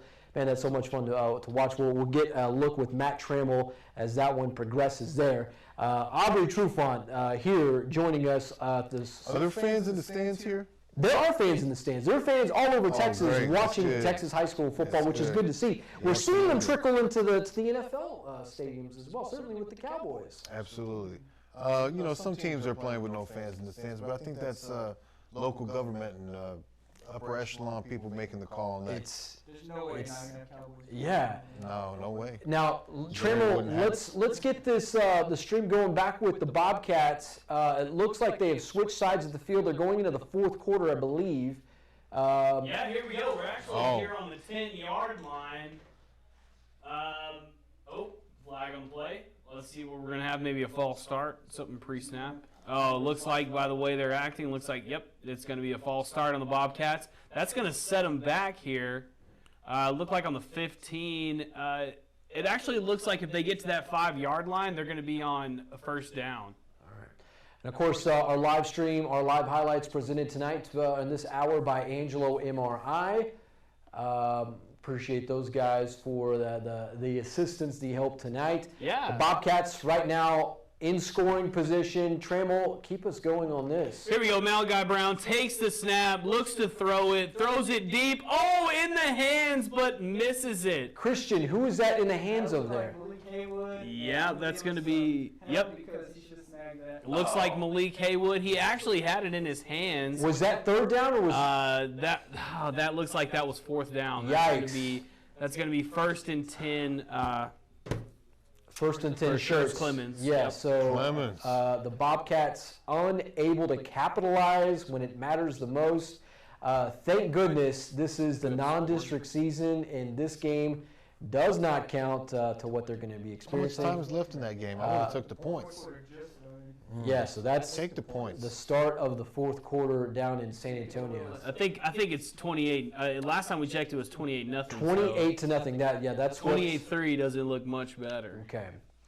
All right, so we'll keep you tuned in with that one. Trammell, I know you were looking at perhaps Odessa Permian and Mesquite Horn. We'll keep you updated on that. And in a minute, Joe, if we can also look into perhaps some of these live scores as we progress through the night. Trammell, what game are you pulling up? What are you working on here? Right here, ready to go. Looks All right. like they just fumbled the ball, actually. All right, so Ruski. Here we go. Take a live look real quick. Maybe. yeah, we'll have. It'd be nice. Yeah, Here we go. Yeah, it's 44-3 there. Oh my goodness. Mojo winning this one. 1 minute left in the third quarter, and it's already 44-3. And Mojo didn't fumble on it. It looked like he did, but looks like we have a flag on the play. They're pretty much running away with this one. They took care of business last week, and they keep. Looks like they're just continuing to roll. Yeah. Business as usual. Yeah, and Aubry, what makes Permian so good is this triple option offense. It's a lot of misdirection with the handoffs.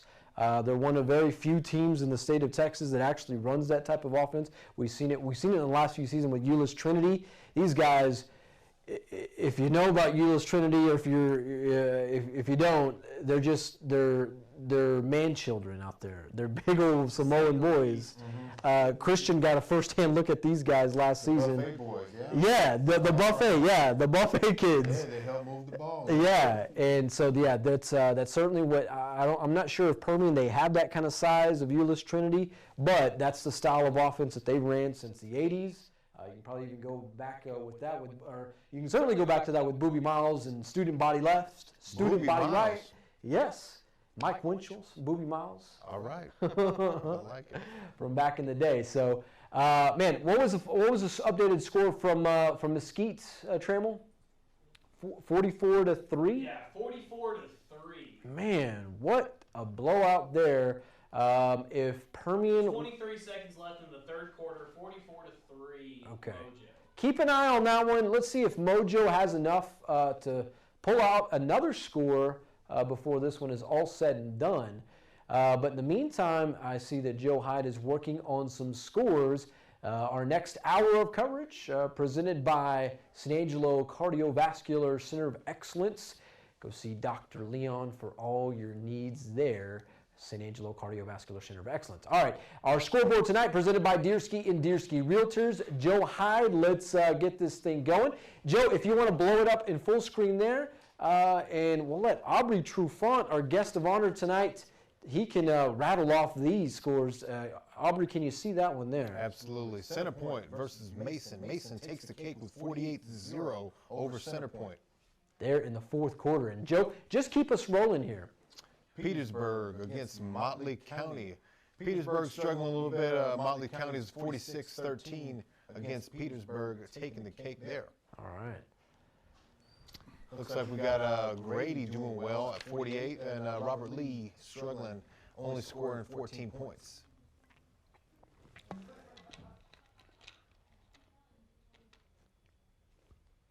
Highland with 26, and Water Valley absolutely taking the cake with 56. Now, one thing about six-man football, Aubry, is there's a 45-point mercy rule. And if at any point after the second, from the second quarter on, or no, at the half, if a team is leading by 45 points or more, ball game. They call it. That's a good rule. You know, I hate to see some of these kids, you know, have their hearts broken when they when the other teams run up the count. You know, it's crazy. Yeah. Central could have probably used a mercy rule, 45-point rule last year in some of those games. But nonetheless, in the six-man game, that's how it works there. And another one. Wow, look at this score here. Yeah, Westbrook taking the cake with 62 against Garden City 24, and that's in the third quarter. Joe, keep us rolling here. Lorraine 14 versus Ira 32, also in the third quarter. Blackwell, Blackwell struggling against Erie County 58-38. Yeah, the Erie County Hornets, they are new to the six-man game this season, playing a full schedule according to the UIL. Man, winning big there. Big Class 4A game here. Yeah, Argyle looks like they're doing well, 28-7 against Melissa. That's a big game. Argyle ranked in the top 5 in Class 4A Division I in that one. Then, of course, these Brock Eagles, Brock and Wall from down the road, known to play each other in the playoffs right now, doing it big. Yeah, 27-7. Go for Brock. Not much of a paradise. Yeah. I can't imagine so. Joe, he's got jokes tonight. He'll be here all night, or at least most of the night. What jokes? Shallow Water 49-0 to Brownfield. Sheriff Clemens is in the red zone, 10-yard line. Okay, so Fort Chilton and Mart, the Mart defending Panthers are defending state champions 43-0 in that one. Heiko Cross Plains, the Buffs leading the Tigers 33-12 in that one. Seagraves, Roscoe, all Eagles 32-6 leading the Plowboys in the fourth quarter. Eden, Sterling City, all Eagles. That is a final. That's 45. That's what a 45-point rule looks like. Albany Meridian. Let's go back and look at it. That could have. That's right there. It's a 48-0. Yeah, that's Dunsky's. Beat it by 3 points. Yeah, we'll have another look at that one. We have buried. We have a highlight of that one as well. 60-0. Yeah. Albany taking the cake, taking it to the house. The kids from Shackelford County, Denton Ryan, Denton Guy. Look at that one there, Aubry Trufant. Wow, Denton Ryan versus Denton Geyer, 23-20. All right. Jayton versus Roby. Jayton taking the cake with 48-0 over Roby. That one was 45. Lubbock Cooper, Lubbock Coronado, 21-0 Mustangs over the Pirates in the fourth quarter. Grandview Whitney, 58. My goodness, the Zebras of Grandview. Wow. Amarillo, Amarillo Tascosa over Midland Lee right now, 35-17. Battle of the Rebels in Amarillo. Midland Lee, state ranked, also is Amarillo Tascosa. Wink, Crane, 28-0 there. All right. Joe, we do have, I believe, an update from Linhoff Stadium there in San Antonio with Central and Schertz Clemens. Looks like Schertz may have just gotten into the end zone. That's what it looks like. Let's take one look at that there. Trammell, what you got? Oh, it takes a pass. Oh, a few missed tackles. That one is either a touchdown. That one might be on the 1-yard line right there. Yikes. Looks like that was 1st and 10 on the 11, so that's going to be either 2nd and inches or 1st and goal. Okay, well let's stick with that one. Let's see what see if Central has a goal line stand in them. Surely they gotta have some kind of stand in them. I mean, some kind of push, some kind of want. I mean, right here, this isn't better schemes or anything. Right here, this is mano y mano, man. Who's actually going to make a play right here? 1 yard line. Schertz Clemens quarterback takes the ball, hands off right down the gut, and just mans his way in there. That's going to actually take this one, I think, isn't that 35-0? 30, it'll the extra point, ensuing extra point, yes, we'll take it to 35-0. Yeah, bad night for the Central Bobcats, but hey, this is a really good Schertz Clemens team. Man, so looks like the Central Bobcats are kind of on their way to an 0-2 start. Aubry, yes, they do have another ball game on the road next week against a very good A&M consolidated team down in College Station. Learned some valuable lessons these past 2 games. Yeah. Gonna roll with that into the third and see what happens. Yeah, so we will get we'll get the district season started here in San Angelo in 2 more weeks against Abilene High. Of course, we've seen Abilene High kind of taking their lumps tonight against Abilene Cooper. They were in a very good ball game last week that Christian and I saw with Amarillo Tascosa, who's right now just dealing the cards to Midland Lee. Man, Trammell, if you can, let's effort a live look with the kids from Amarillo Tascosa and Midland Lee. Do we not? Is there not a live feed from that one? Okay. Okay. All right. All right. So, all right. So, not so good night for the Central Bobcats. Right now, 35-0 against Schertz Clemens. Looks like an 0-2 start. Trammell, do we have another game to go to? Oh, here we go. We're at Geyer and Ryan right now. Ooh, let's. Yeah, this one last we saw a very interesting contest. Take us. 2 top-ranked teams. I mean, either one of these can win a state championship like every single year. So it looks like penalty early on this one. What's it going to be? Let's see. Looks like it's going to be false start. They're just going to move back 5 yards right here. Hearing some explosions from outside of the San Angelo Live studio tonight. But didn't Geyer, didn't Ryan right here. Number 1 in the state, number 5 in the state.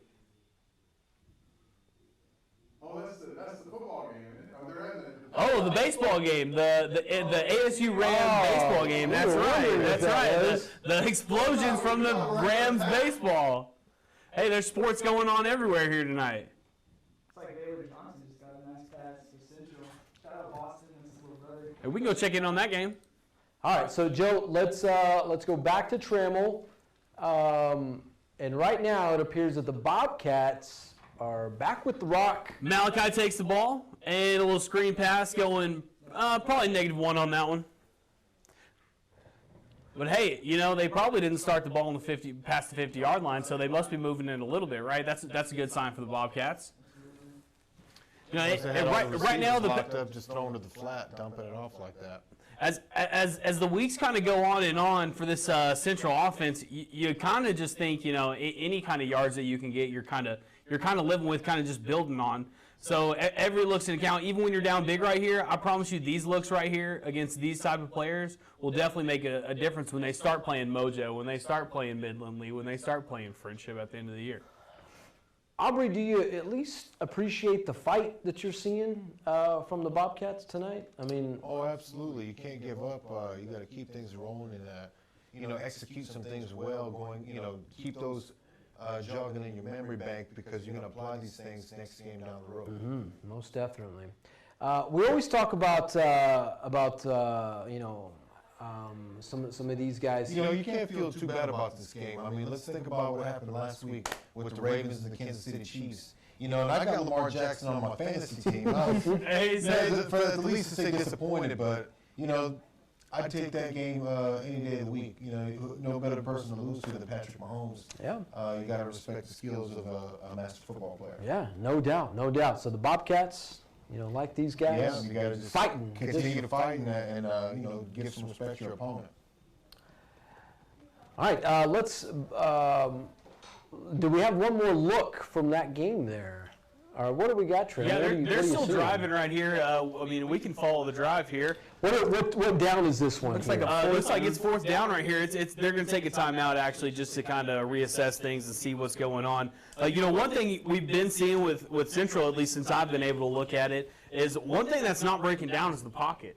I mean, it's not like Malachi Brown's sitting back there panicking for his life, having to run, having to, he looks like his offensive line at least is going to be able to at least give him some time back there to find some of these receivers. So once we start playing some of these maybe slower cornerbacks or some of these softer secondary later on down the season, I think all it takes is some synchronization. Okay. And So it'll be back to see. So you get stronger as the season progresses, and you're playing some lockdown D. You can't count that out.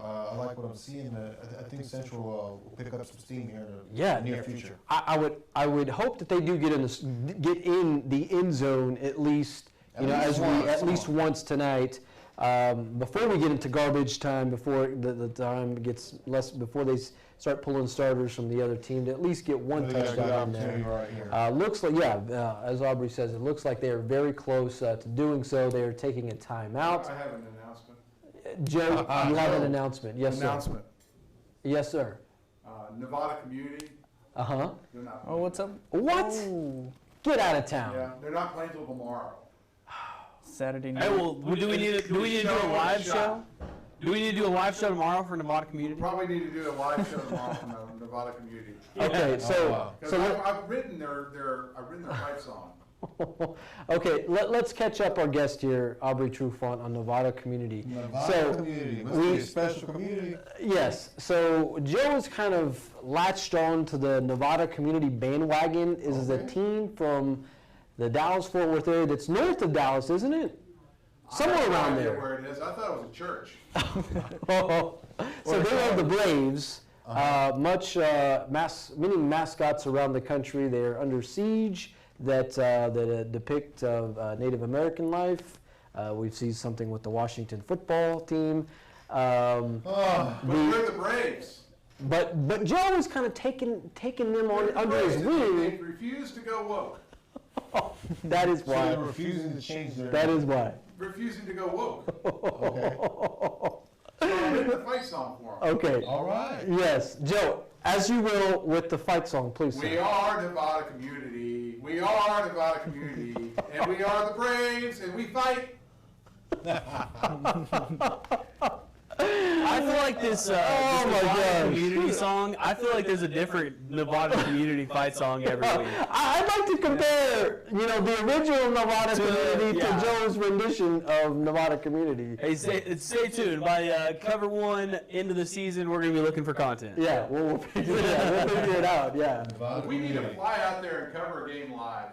yeah, we do. So now that you've heard of Nevada Community, they are the Braves, mind you. You've heard Joe. You've heard why he has embraced the Nevada Community. You've heard a bit of their fight song. Yeah. Thoughts on the Nevada Community Braves and what's going on with this whole thing here tonight? Do you have any thoughts? How well are they doing? Are they doing well? Not very well. They've been defeated this season. Let's just put it that They've way. been defeated. Outscored. Outscored. Okay. Yeah, there's how teams They're never defeated. how teams go undefeated. Well, at this point they are defeated. Oh my goodness. So Outscored. outscored. Yeah. We'll They just take ran that out of for time. just a Just ran little out of bit. time. Yeah, Aubry, I'm still at loss for words of for Nevada Community and Joe's alliance to them, allegiance to them. But it's something we have fun. We talk about every week. That's interesting. I don't know nothing about Nevada Community, but God bless those Braves hearts. We got a fight song for you. Way to go, Joe. Thanks for that. Hey, next week I'm going to have their school song. Okay, so that I'm working on it. was that was the fight song.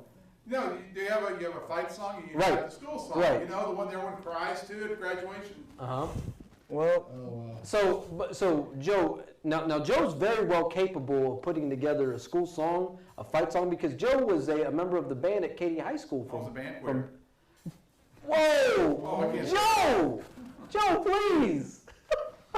We like being on the air! Oh, what'd you play? at a well-known school that I went to, they call them BQs. Oh no! Okay, so Joe was a member. Huh?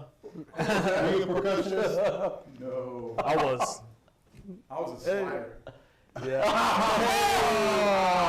Oh my gosh! He must have played the triangle. Nothing like the triangle, man. All right. I went to state. Secret triangles. Oh my gosh. All right, so Joe Hyde enlightening us on his band experience from Katy High School down in the greater Houston area. Thank you, Joe, for your contribution to the show tonight. Anytime, baby. And the Nevada Community Braves. So Aubry, this is kind of our this is what we have to work with on a Friday night. Oh man, it's a riot. It is a riot. Good time. It's a very good time when we get Joe Hyde talking about Nevada Community. Speaking of good times, hopefully we have a good time with this drive. Trammell, what are we seeing from Lindhoff Stadium?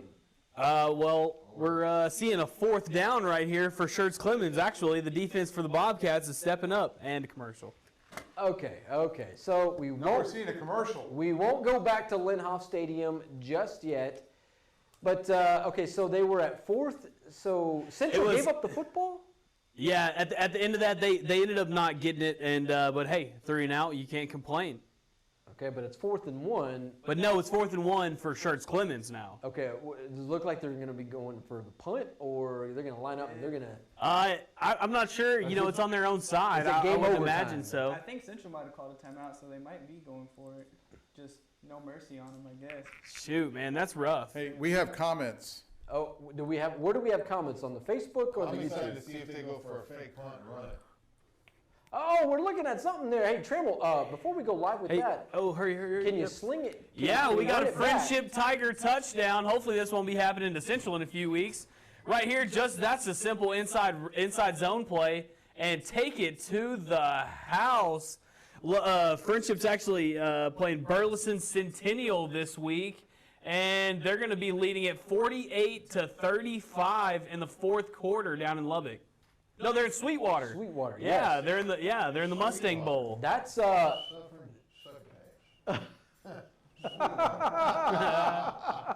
boys look like they're practicing for Nevada Community. Nevada Community. Go Nevada Community. Man, Go Braves! poor Braves. So yeah, that's a Why? They're not poor. okay. It's a very wealthy school district. Now, Joe, it's not used in that context. I'm not referencing him in that context. Oh, you're saying that the Indians are poor? No. Yes. Yes. Looks like a They're Those the are Braves. your words, not mine, please. That's what you just said. You said Nevada Community was poor. Poor Braves in the context that, man, they've taken a few lumps this season. Whatever. Looks like a muff Always punt trying to walk it back. from Central. Okay, so we do have a few comments on the Facebook. Denise Bender Cuevas, hey, too cool, Aubry Trufant. Oh wow. look And at that. even Becca Bender, you may know her. Go Steelers. What is Who are the this? Steelers? I can't get away from the black and yellow even when I'm on. Yeah. And then Yolanda Salinas, hey, she's tagging Emilio Rubio. Emilio! So we Not at the Roxbury. yes, a very hey. I'm glad somebody picked that up. I knew that one too. There we go.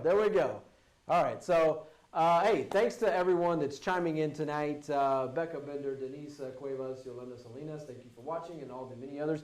If you're joining us right now, this is Cover One Live here on SanAngeloLive.com, joined by Aubry Trufant, the partner in crime, Christian Gabaldon, and of course, Matt Trammell at the Jim Bass Cars and Trucks Trammell Live Desk. Don't forget Big Joe. And then Big Joe punching it up. And so sad for the Nevada Community Braves. Average You had size. to bring him up. Why do you call me big? Get You that think I'm fat or something? No. Okay. Okay. I'm really on the defensive tonight. I see you in the gym. Oh, got a touchdown. Okay. I've seen you at the gym, Okay. That's right. like 50 plates on each side. Ooh. Have you ever seen this guy lift weights? Who hasn't seen Aubry? I mean, he goes out there and I've he been puts, working on my shakes and shimmies. You know what I mean? he puts it's like 225s or something like that on this thing, and he's like over there just lifting. Then he stops, he puts it down, and he scrolls his phone a little bit, you know? Yeah, I'll tell you, scrolling the phone. So he's watching you. He's watching you. You know, a lot Trammell, of people communicating with me on and off the field. You know what I mean? on and off the field.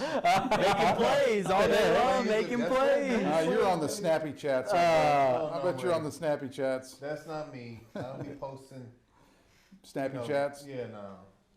But Joe is a snappy chat person, aren't you? A Oh, snappy no, chat? I'm not. I have the Sandra Live Yeah, snappy chat. It Joe, goes off Joe, all the time. Joe posts Snapchat selfies at the gym, right? All the time. That's where I was going with it. No room for I that. Snapchat Aubry lifting weights. So look at him over there. That's not me.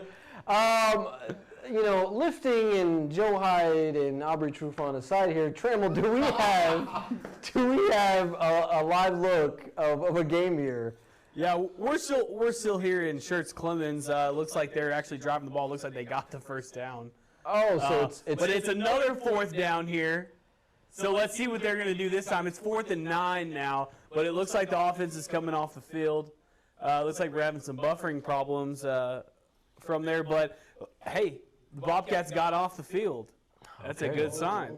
So who's the whole team's going back? Maybe. The other team's going. That may be the football game. Is that the end of the game? that looks like it is That the looks game. like that's the end of the game. So that is a No high fives, waves, and get out of here. Okay, so here's how they do the goodbyes now. So last week in Killeen, it was they didn't meet at midfield. They kind of exactly did, and everybody just said hello. They said bye. They waved, and It that's looks disrespectful from this point. it. Kind of does. That's how I feel. So And- it's one of these right here. So it's But you know what? Goodbye. when it was us against those boys from the north, Abilene High, the scrimmage, you know what we did afterwards? We went and got in a big old circle, and we all said kumbaya and did a prayer and got out of there. And everyone got the coronavirus. Hey, man! Then we had to bring in that. Might as well just okay. COVID. Yeah, COVID, Nevada community. Why don't we just throw it all in there, Joe? One big melting pot. Woke. And woke. Okay, so woke, Nevada community, COVID. Boom. There we go. We got it all in there. You know who got the COVID? Tohoka. The Trump. He didn't see Tohoka The at all. Trumpster, yes. The Trumpster has the COVID. 45 has come down with the COVID. I think we had a wrong score in the Midland League game. Say your prayers. What do we have? Midland Lee's up 28-21. Wow, that is a ball game there. That's a ball game. Okay. So 31-0, Clemens over Central. What do we think? 35-0. 35-0. It's a bump in the road. All right. A bump in the road. I'm hoping.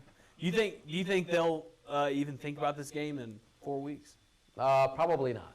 Probably not. I mean, they were shut out. They're not going to. Are they going to lose? Is Brent Davis going to lose a bat of sleep over this? Maybe. Maybe. His job might be on the line. Hey, competitive. Hey, Christian, what's it like after you lose a game with Coach Davis? You know, he's usually just quiet the whole bus ride, but the next day, the Saturday morning, it's pretty rough. You know, they'll have us do some. What's it sprints like and in the locker room during halftime at a game like stuff. Yeah, this? it's quiet. Just It's you quiet. can hear a pin drop. Yeah. No kidding. He's not Horrible. screaming his head off, tearing his hat.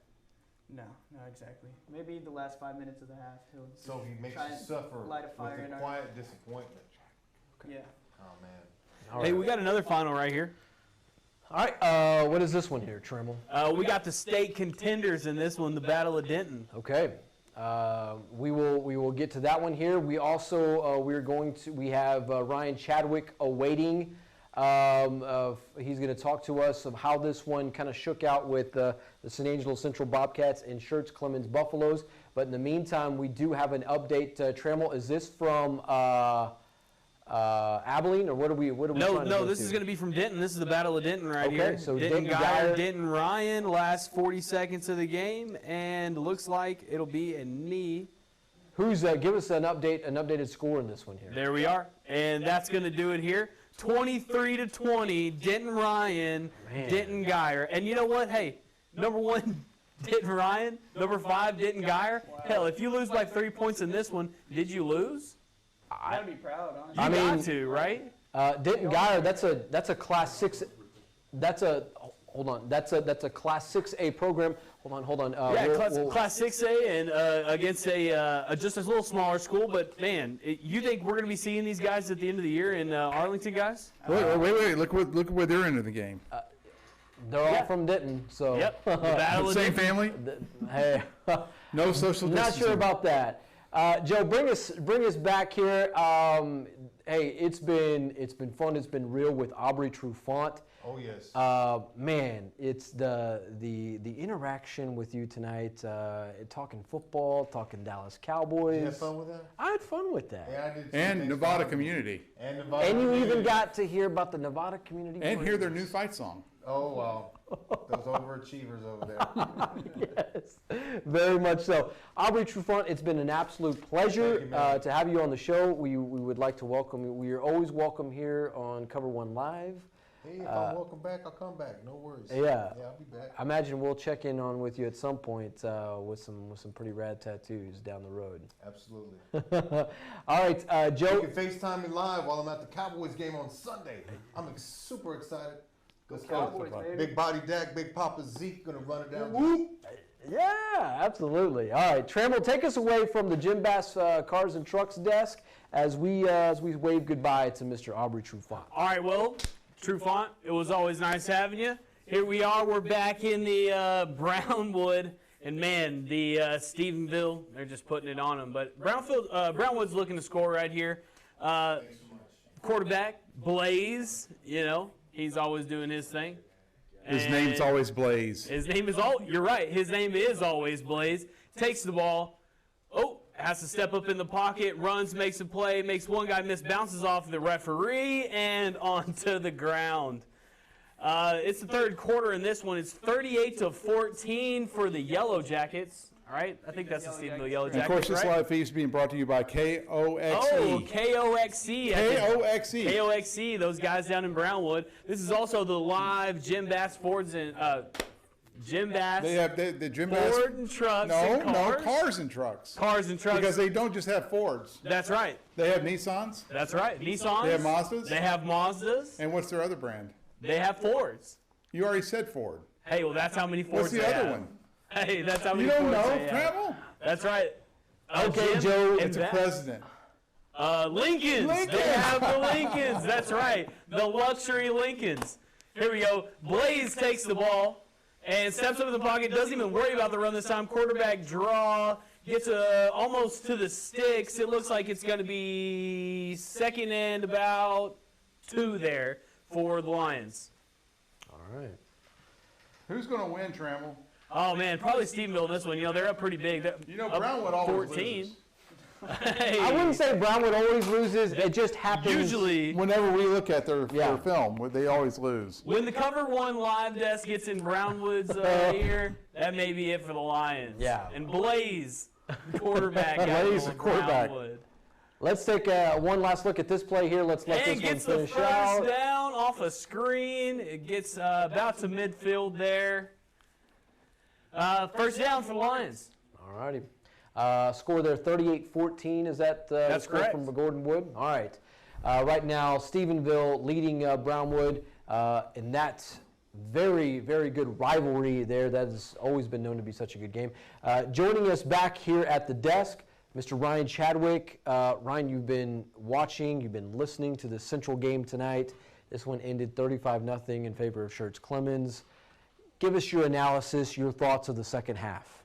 Well, it was more of the same of the first half. I will say the Central defense came out and they held them to 7 points in the second half. So that is definitely a bright spot to take away from this. The coaches made some good adjustments. The defensive line and the linebackers started getting to the quarterback, and it allowed the Bobcats to keep this one to 7 in the second. Right. On the offensive side of the ball, though, they just could not get anything going. Whether it was overthrows, drop passes, mostly penalties. The Bobcats got killed on penalties tonight. They had over 100 yards in penalties. Malachi came back into the game, by the way. Coach Davis, his experiment in the first half was over. Malachi started the entire second half. Okay. He had another interception, and Another fumble as well. I can't remember who it was, but it was after the catch again. Receiver driving down the field. Receiver catches it, gets hit, drops the ball. And that's what Christian and I were talking about during the actual game itself. It's guys just I'm not going to call them oops moments, but they can't hold on to the football. Exactly. Mental mistakes. That's all it is. Yeah. It's mental mistakes. I guarantee you, Coach Davis is going to have the entire receiving corps drilling, just catching the ball, putting it away, catching the ball, putting it away. Because time and time again, wide receiver catches the ball, kind of puts it away, and he gets punched out. Like you know what I mean? So overall in this game, I don't have a lot of good stuff to say about the offense. They made too many mental mistakes. They couldn't move the ball, but they're small errors. You know what I mean? Fixable. Yes, fixable. Okay. They just need more time. They just need to practice. I honestly think the Bobcats will be fine. They just need more time together. You know what I mean? Okay. So well, that certainly makes sense. Now, let's talk of this Malachi Brown, Tyler Hill. I don't. Do we call this a quarterback battle at this point? Or I mean, from your perspective, should we see perhaps a little bit more Tyler Hill than Malachi Brown down the road? From what I saw from the two possessions that Tyler Hill got tonight, I don't think that there's going to be a quarterback controversy. Now, if the Bobcat offense, which is supposed to be producing, it's supposed to be high octane, it's a spread offense, you're supposed to get a lot of yards, a lot of points, you know what I mean? If it continues to not produce, then I could definitely see Tyler Hill getting in the game more. But from what I saw tonight, Tyler Hill had just as much success as Malachi Brown did, which was none. So okay. Yeah,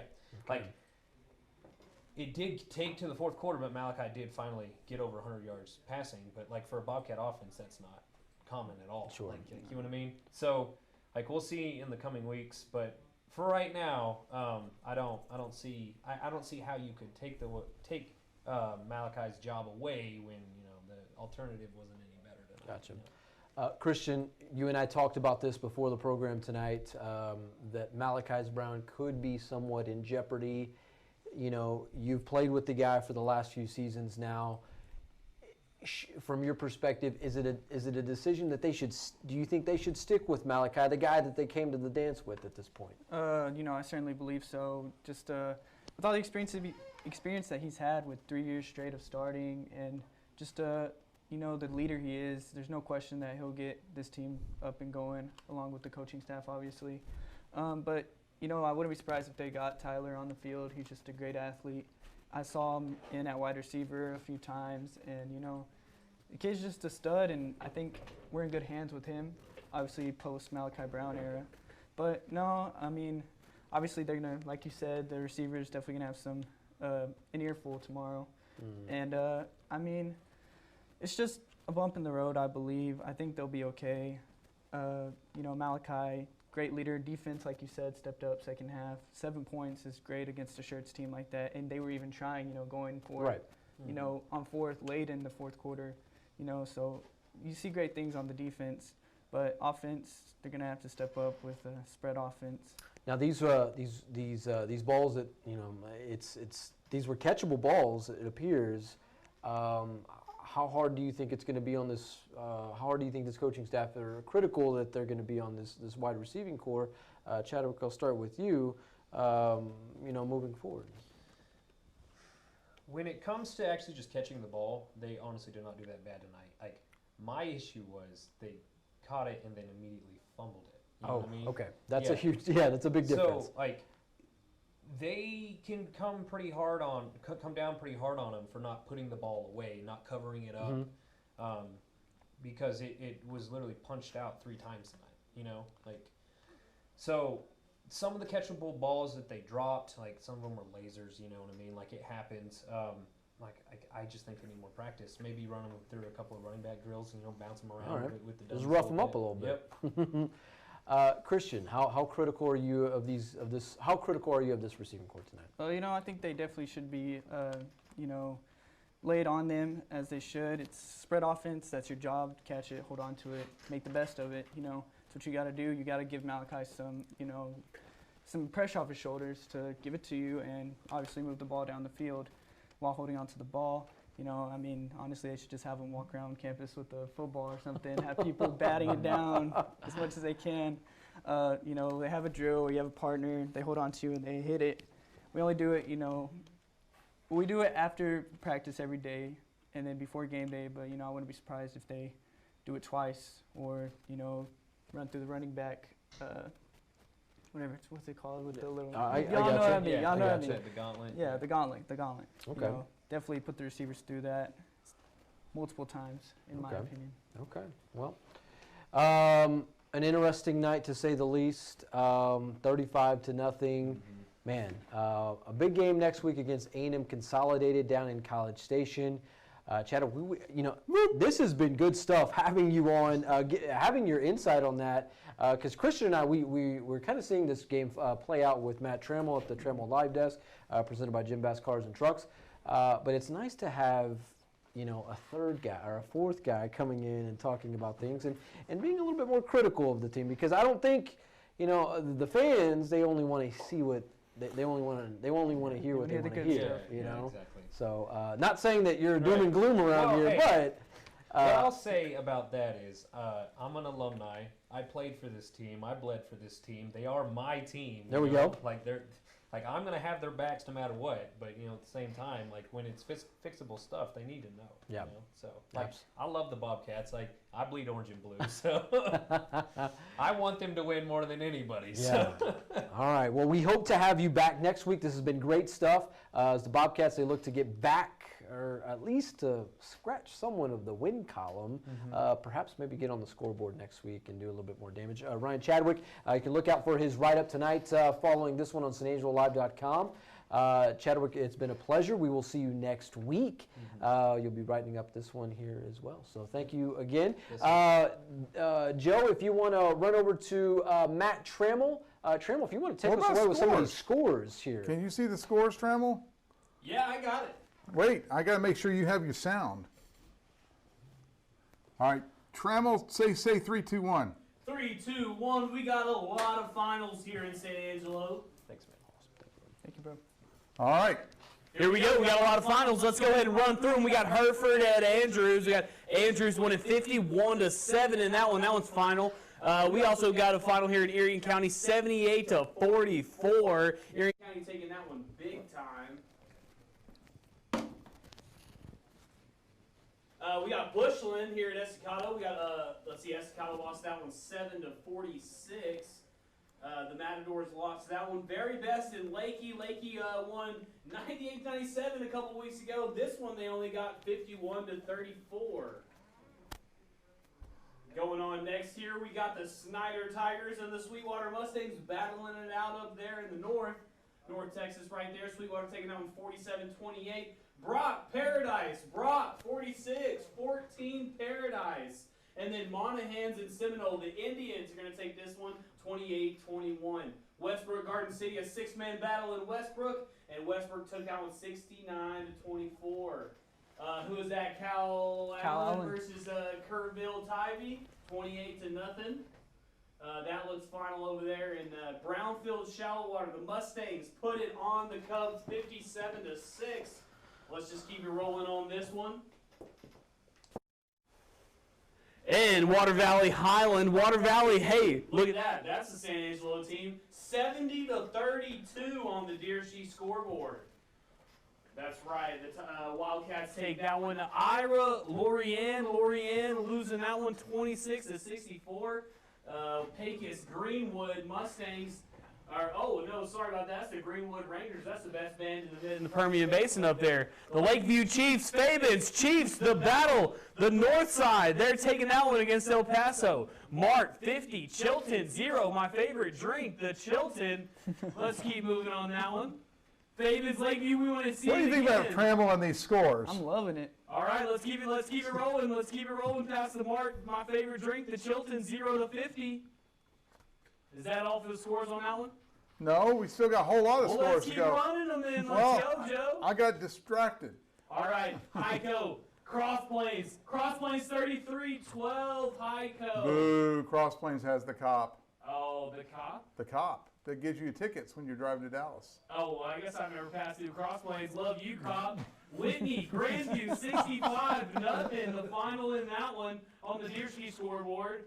Wink, Crane, 28-12. The Crane losing that one. Are the Cranes?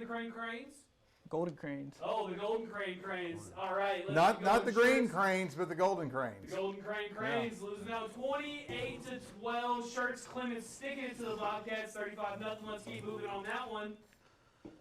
We got Petersburg, Motley County 46, Petersburg 20. We got the Deerski Realtor scoreboard here. Roscoe, Seagraves right outside of Lubbock, 32-6. Van Horn, Grand Falls Royalty, 46-0. Van Horn. The Deerski Realtor scoreboard. Mason Punchers, 48-7. Let's go, getting some wins over there in Mason. Amarillo, Tascosa, Midland Lee. I don't think that's right. Wait. We have this in dispute. It was 31-21. Midland Lee won that one, so that's a wrong who's score. got that? This is like last week. This is from their live stream. No, what's the score there? 31-21 Midland Lee. over 31-21 Tascosa. Midland Lee. Let's get off of that one.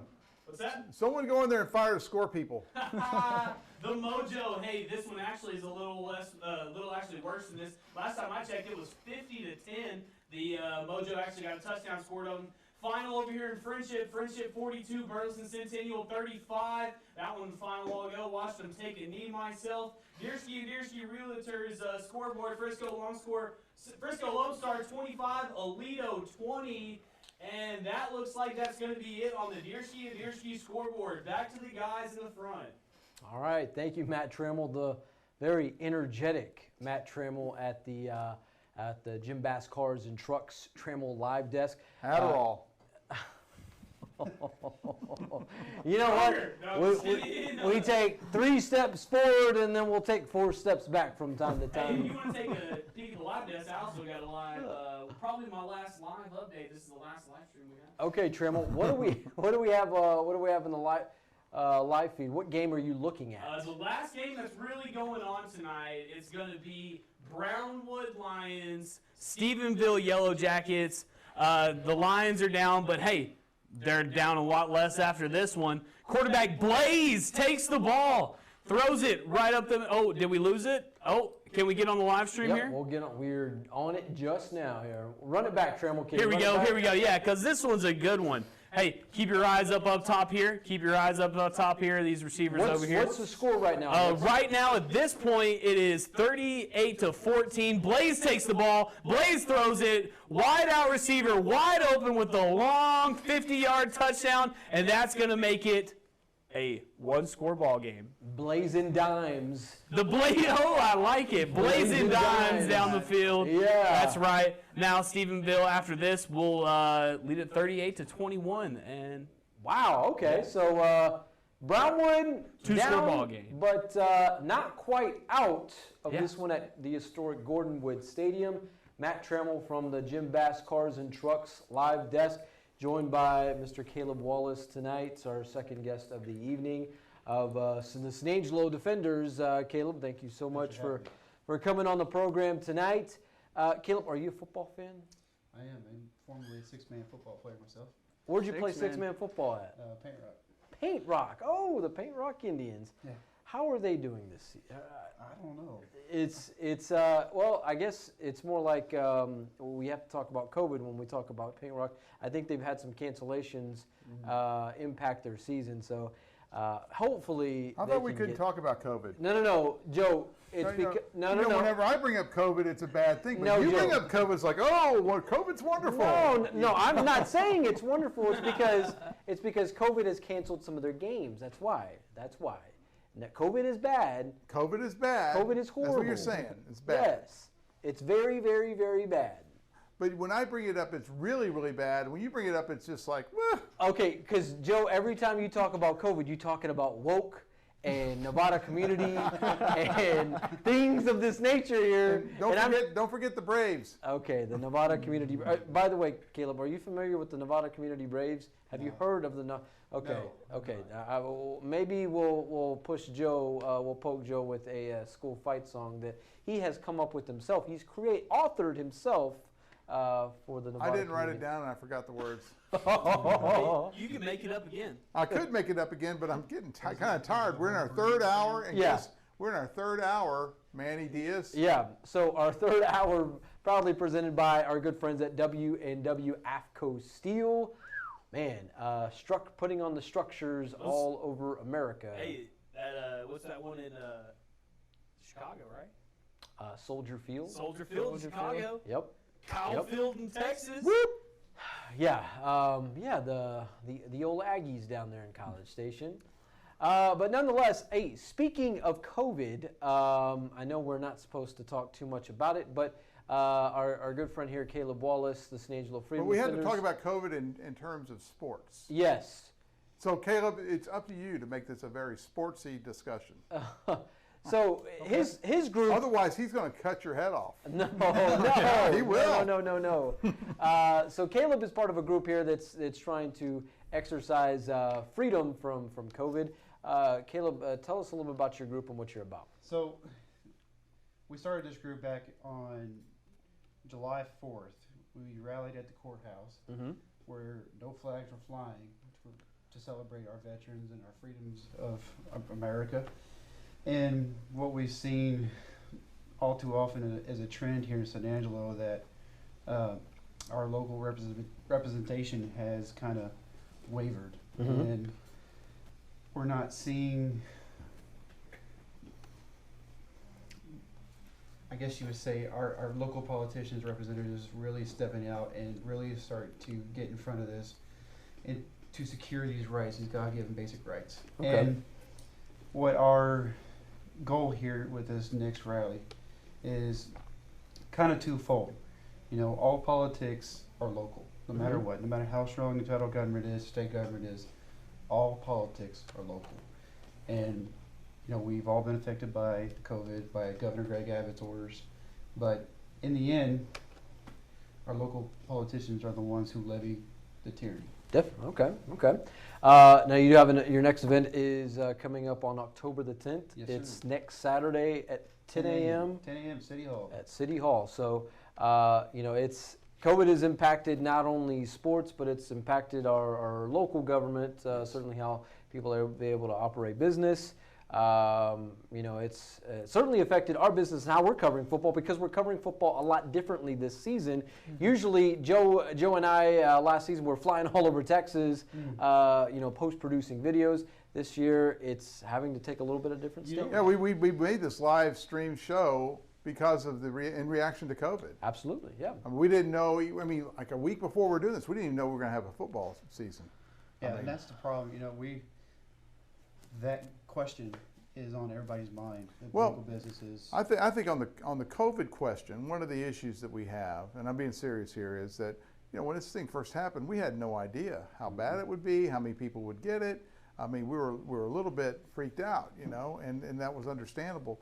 But now, as we're 6 months in, or however many months it's been, 7 months in, we kind of know how to treat it better. We know we have plenty of capacity in our hospitals, things like that. The virus is going to virus, right? I mean, it's not, in my opinion, and I'm a fairly conservative guy, but in my opinion, this virus is not like the flu. I mean, I got friends that that have gotten that thing and they almost died. I mean, serious. you don't hear about people almost dying of the standard flu that much in our age group. But this thing is, some people get hit with it hard. Some people just don't feel anything at all. It's just kind of a weird deal. And but at the same time, we've learned a lot, and we're learning a lot every day. And I'm really glad we opened the schools up. I mean, the schools were important. I think. In the end, the responsibility of your health is on you as an individual. It is not my job to take care of your health. Absolutely. And as harsh as that sounds, we can be good brothers and sisters, respect. If you feel like you're vulnerable to this, you need to do what you need to do. Secure yourself at home. And it's going to show that children, children are not susceptible to this. And if they do get it, we have a 99.99% chance of survival rate. I mean, most kids, it's God's creation of reason why kids get so sick so much. I mean, because their bodies are building immunities. There's a reason why my daughters are always hacking and coughing. Yeah.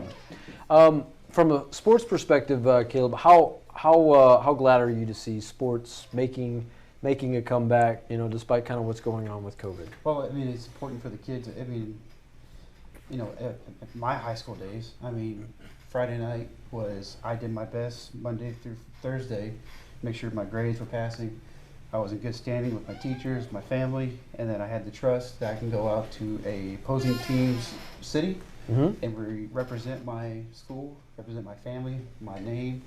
And these kids need that opportunity to do that. And that builds character. It builds the mentality that friendship and that bond. Absolutely. Absolutely. Well, yeah, most definitely make a good point there. You know, it'd be nice to see a lot more things opening up in Texas. Florida's kind of taken that extra step to do so. I believe Texas will certainly follow them. I think Texas and Florida most definitely lead the way in high school football and what they're doing throughout the country, which is good to see. You know, powerhouse states, you know, are certainly with football and things like that related. So, always a good time. Tell me this: have you had a chance to kind of take a look at our program tonight? Yeah, I've been kind of behind the scenes over there watching it. So I imagine you've seen some of these scores. Has any of these scores kind of been a surprise to you tonight? That, as always, we got some friends of ours out there in Mason, the Punchers. Oh, go Punchers! Always knocking it down. You know, they are now on a 2-game winning streak. It's good to see them kind of get back on track. They hit some snides early on in the season with Comanche. Wall was one of those teams, but then again, Wall's just Wall is what Wall. Yeah. They are what they are. Yeah. What was the turnout for Mason and Wall last year? Oh my goodness. Wasn't that a heavy hit? Yeah, there was probably I think there was well over 10,000 people there at the Puncher Dome in Mason. It was broadcast on Fox Sports Southwest. But man, the Puncher Dome was just jam packed. I've never seen a small school. What kind of kids are they producing there? What kind of crap are they doing? Man, it's something else what they're doing. It was pretty crazy to see, but their kids they're kind of like what San Angelo Central's going through right now. They're having to grow up, so they're being baptized by fire. So to use that term there. So. But yeah, good to see the Mason Punchers. Hopefully we see more of the Paint Rock Indians down the road. Yeah, well, I did graduate from Ballinger, so really, Bearcats. I hear they're. Oh man! Well, they were on a three-game winning streak. Then they ran into the buzzsaw that is the Atlanta Yellow Jackets.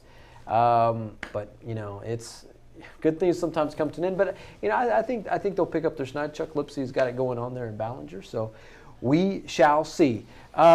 Back to you, the COVID-19 tyranny rally. Are you expecting a big turnout next Saturday? Yes. So far, just kind of give you a heads up on what we got coming down the line. We have TexasScorecard.com showing up. The managing editor will be speaking there. We have the state director for the John Birch Society coming down. We have the Tea Party. Okay. We have wall builders in the works. We have the Patriot Academy in the works. Republican women in the works. Okay. So these are all, these might be heavy hitters, but like I said, we encourage all of local San Angelo to take control back for their city. Absolutely. Yeah. It's, Brenda Gunner, she was in a press conference, our City of San Angelo mayor, just last week, hoping to kind of create some trending movement there. We'll see. Yeah, we're gonna see. We're certainly grateful for her coming out, and it kind of seems like she's riding that fence. And as a politician, I'm sure that's rough to do. And we want to encourage her and our local representatives. I told her at that press conference, it's great to see to one of our own kind of trying to speak for us, but I would hate to have your job. I would hate to have your job right now. It's just because everything just falls back on our local leaders and certainly Greg Abbott and things like that. But at the end of the day, like you said, well, it's like this group, the San Angelo Freedom Fighters, is not a group just to complain. We are offering alternatives and positive results. Okay. you know, most organizations fall dead on arrival because all they do is gripe, and then that's what everybody else is doing. I got you. For the folks there on social media watching and on YouTube, where can they find you guys?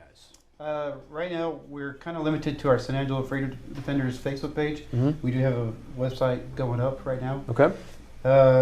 My cell phone and email are on that webpage. I accept calls, emails from anybody, so I'm more than open to take your call. Very cool. All right, Caleb Wallace of the San Angelo Freedom Defenders.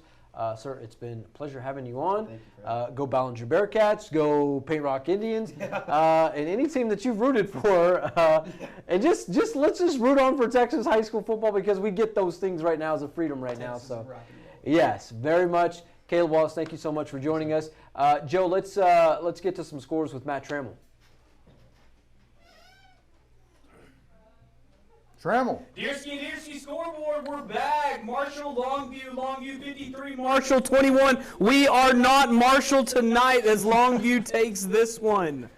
53-21. Next on the scoreboard, we got Pleasant Grove, Carthage. Oh, Pleasant Grove, so sad, 35-7. The Carthage, they got them. Did you say Carthage? That's what it says. No, Carthage. Oh, sorry. Carthage, 35. Pleasant Grove, 7. Take your hand. Deersky Realtor scoreboard. We're going to keep it moving here. Wink. Yeah, that's right. Crane, not so Crane tonight. 34-20. Wink's going to take that one. Burleson Centennial. Friendship 49. Burleson 42. That one's done. We're going to keep it going. Brock Paradise. Brock was living in a paradise today. 60-14. Baird. Whoo, that's another name that I can't say. Let's go 64-18. Loedas Avaca loses that one 64-14. Grady Robert Lee. Oh, the team from, Coke County. 59-14. They're going to lose that one 59-14 to Grady. They did lose it. That's what I said. You said they were going to lose it. They're going to. already did it. All right, anyways, we're going to the next one. Grady Robert Lee, 59-14. Grandview Whitney. Grandview, 65. Whitney, 8. Mesquite Horn. OP, the Mojo, 51-10, taking that one easily. All right. We still have this score in here. Will someone go check on that It's one? 31-20. 31-21 was the final. Midland Lee. 31-21, final. Midland Lee, Amarillo, Tascosa. To the scores Tascosa. desk and tell them this Midland Lee score is messed up. What do we got? What's the score? 31-21. We have controversy in our scoreboard. Controversy on the Deersky scoreboard. That is actually 31-21. Midland Lee, the Rebels take that one. The Pirates go back. Can we go back on that one? The Pirates take on the Mustangs. They're going to go and lose that one 28-0. The Battle of Lubbock. So who's right the Pirates? there? Cooper. Lubbock Cooper Pirates. Lubbock Coronado Mustangs 28-0. DeSoto, Converse Judson, not even on the scoreboard. DeSoto takes that one 37-0. Lorraine, Ira, 72-26. They take that one big. We're going to keep it going. Andrews, Hereford, 51. Man, that's over there by the New Mexico border. 7. Blackwell, Erie County right outside of San Angelo, 78-44 first round. First time ever 6-man, undefeated as they're going. Bushland, Lubbock Estacado, Bushland 46. Oh, the Matadors only 7. They're going to lose that one 46-7. Very Best, Lakey. Oh, man, poor Very Best. They were not the best tonight, 51-34. We're going to keep it rolling. Deersky Realtors scoreboard. Snyder Tiger, Sweetwater Mustangs. Sweetwater takes this one 47-28. Monahans, Seminole. Oh, that one's a pretty close game right by each other. We got the Indians taking that one 28-24. Westbrook, Garden City, keeping it 6-man. But, man, Garden City usually are a lot stronger than this. 69-24, whatever happened there. Deersky Realtor scoreboard. Kyle Allen. Kerrville, Tivy, not able to get on the scoreboard. Kyle Allen pitches the shutout 28-0. And back to you guys in the front. All right, thank you, Matt Trammell. Man, the always exciting Matt Trammell at the Jim Bass Cars and Trucks live desk. He's still going. He's still going. We may have to transport him to our desk here at some point. In fact, Trammell, you're more than welcome if you'd like to come join us at the desk. I think is your We can hit one more live. Is your camera? Or do we have any lives going? I on have. right now? Yeah, I got one more game going right Okay, here. Which game do you have going? Probably the last game right here. Courtesy of KOXC, Brownwood, Stephenville. Brownwood, We've been checking Stephenville. to this one all night. Let's go ahead and look at this one. What's 38-21 Stephenville? Right now, Yellow Jackets are leading this one, 38-21. Brownwood just scored last time we came to the live desk. On the very next possession, here's what happened. Moving. Oh, there they are. Quarterback takes a snap, hands off. Oh, makes one miss, two miss, three miss, and just, man, untouchable. Wow. Looks like Stephenville's going to take this one. Ended up pretty heavily. I think after this one they had it 45-21. Wow, so that's it's pretty much Dunskies from Gordon Woods Stadium. Man, Matt Trammell holding it down from the Jim Bass Cars and Trucks live desk, the Trammell live desk. Wow, this has been an exciting night to say the least. From the guest with Aubry Trufant, the tattoo artist, along with Caleb Wallace, San Angelo Freedom Defenders. And then even our own, Bobcat analysis. Yes, Ryan Mr. Chadwick, Ryan. along with Christian Gabaldon. Christian, man, these Bobcats, it seems, are you worried about these guys at this point? No, I wouldn't say I'm worried. You know, with Brent Davis and Coach Crane as the coaching staff, I feel like you shouldn't hang your hat with them up there as the big dogs. So definitely get it going together and get us back on the right track, to say the least. I gotcha. Well, it was a tough loss tonight. There in Schertz Clemens in the San Antonio area, 35-0. In fact, we'll bring Trammell. Why don't you come around here? We'll bring you on the. Hey, the look big at set. this. Oh, in the front now. Forget the live desk. Front and center with Matt Trammell. Trammell, you were just a lightning rod with the live highlights. Just trying to keep it interesting for the people out here, you know. Only way we can do it. What was your favorite game to watch tonight? Which game did you enjoy the most? Man, the Brownwood game was Don't say exciting. Brownwood. The Brownwood game was exciting, There though. was a few good plays. It was exciting. There was And some then, top 10 plays in I that mean, game. Central, it was all right. Plays. The top, but it's got to go to the showdown, the crosstown showdown. What was the final score in that one? Do we have a final? The final for that one, I'm pretty sure Abilene Cooper took that one by a touchdown. Wow. So that would mean Cooper, if by Cooper winning that, they move to 1-1 on the season. Let's see. Well, Let's see. Let's pull it up real quick. We got. Wait. We're getting a little bit closer. We're on SanAngeloLive.com, where all the scores. So a big game there. Both Abilene Cooper and Abilene High participating in the Crosstown Showdown of Abilene. Hold on. Let's do this right here. A big one as Cooper. 30-20. Yeah. So yeah. Abilene Cooper kind of runs away with that one. I'll tell you what happened. Abilene High was winning. Abilene High was winning the whole game. The Cooper ended up taking the lead, and then they were up by 2. And as Cooper decided to go down and, the Eagles, Abilene High, they went and they got all the way down their 3-4 yard line down there on their own side.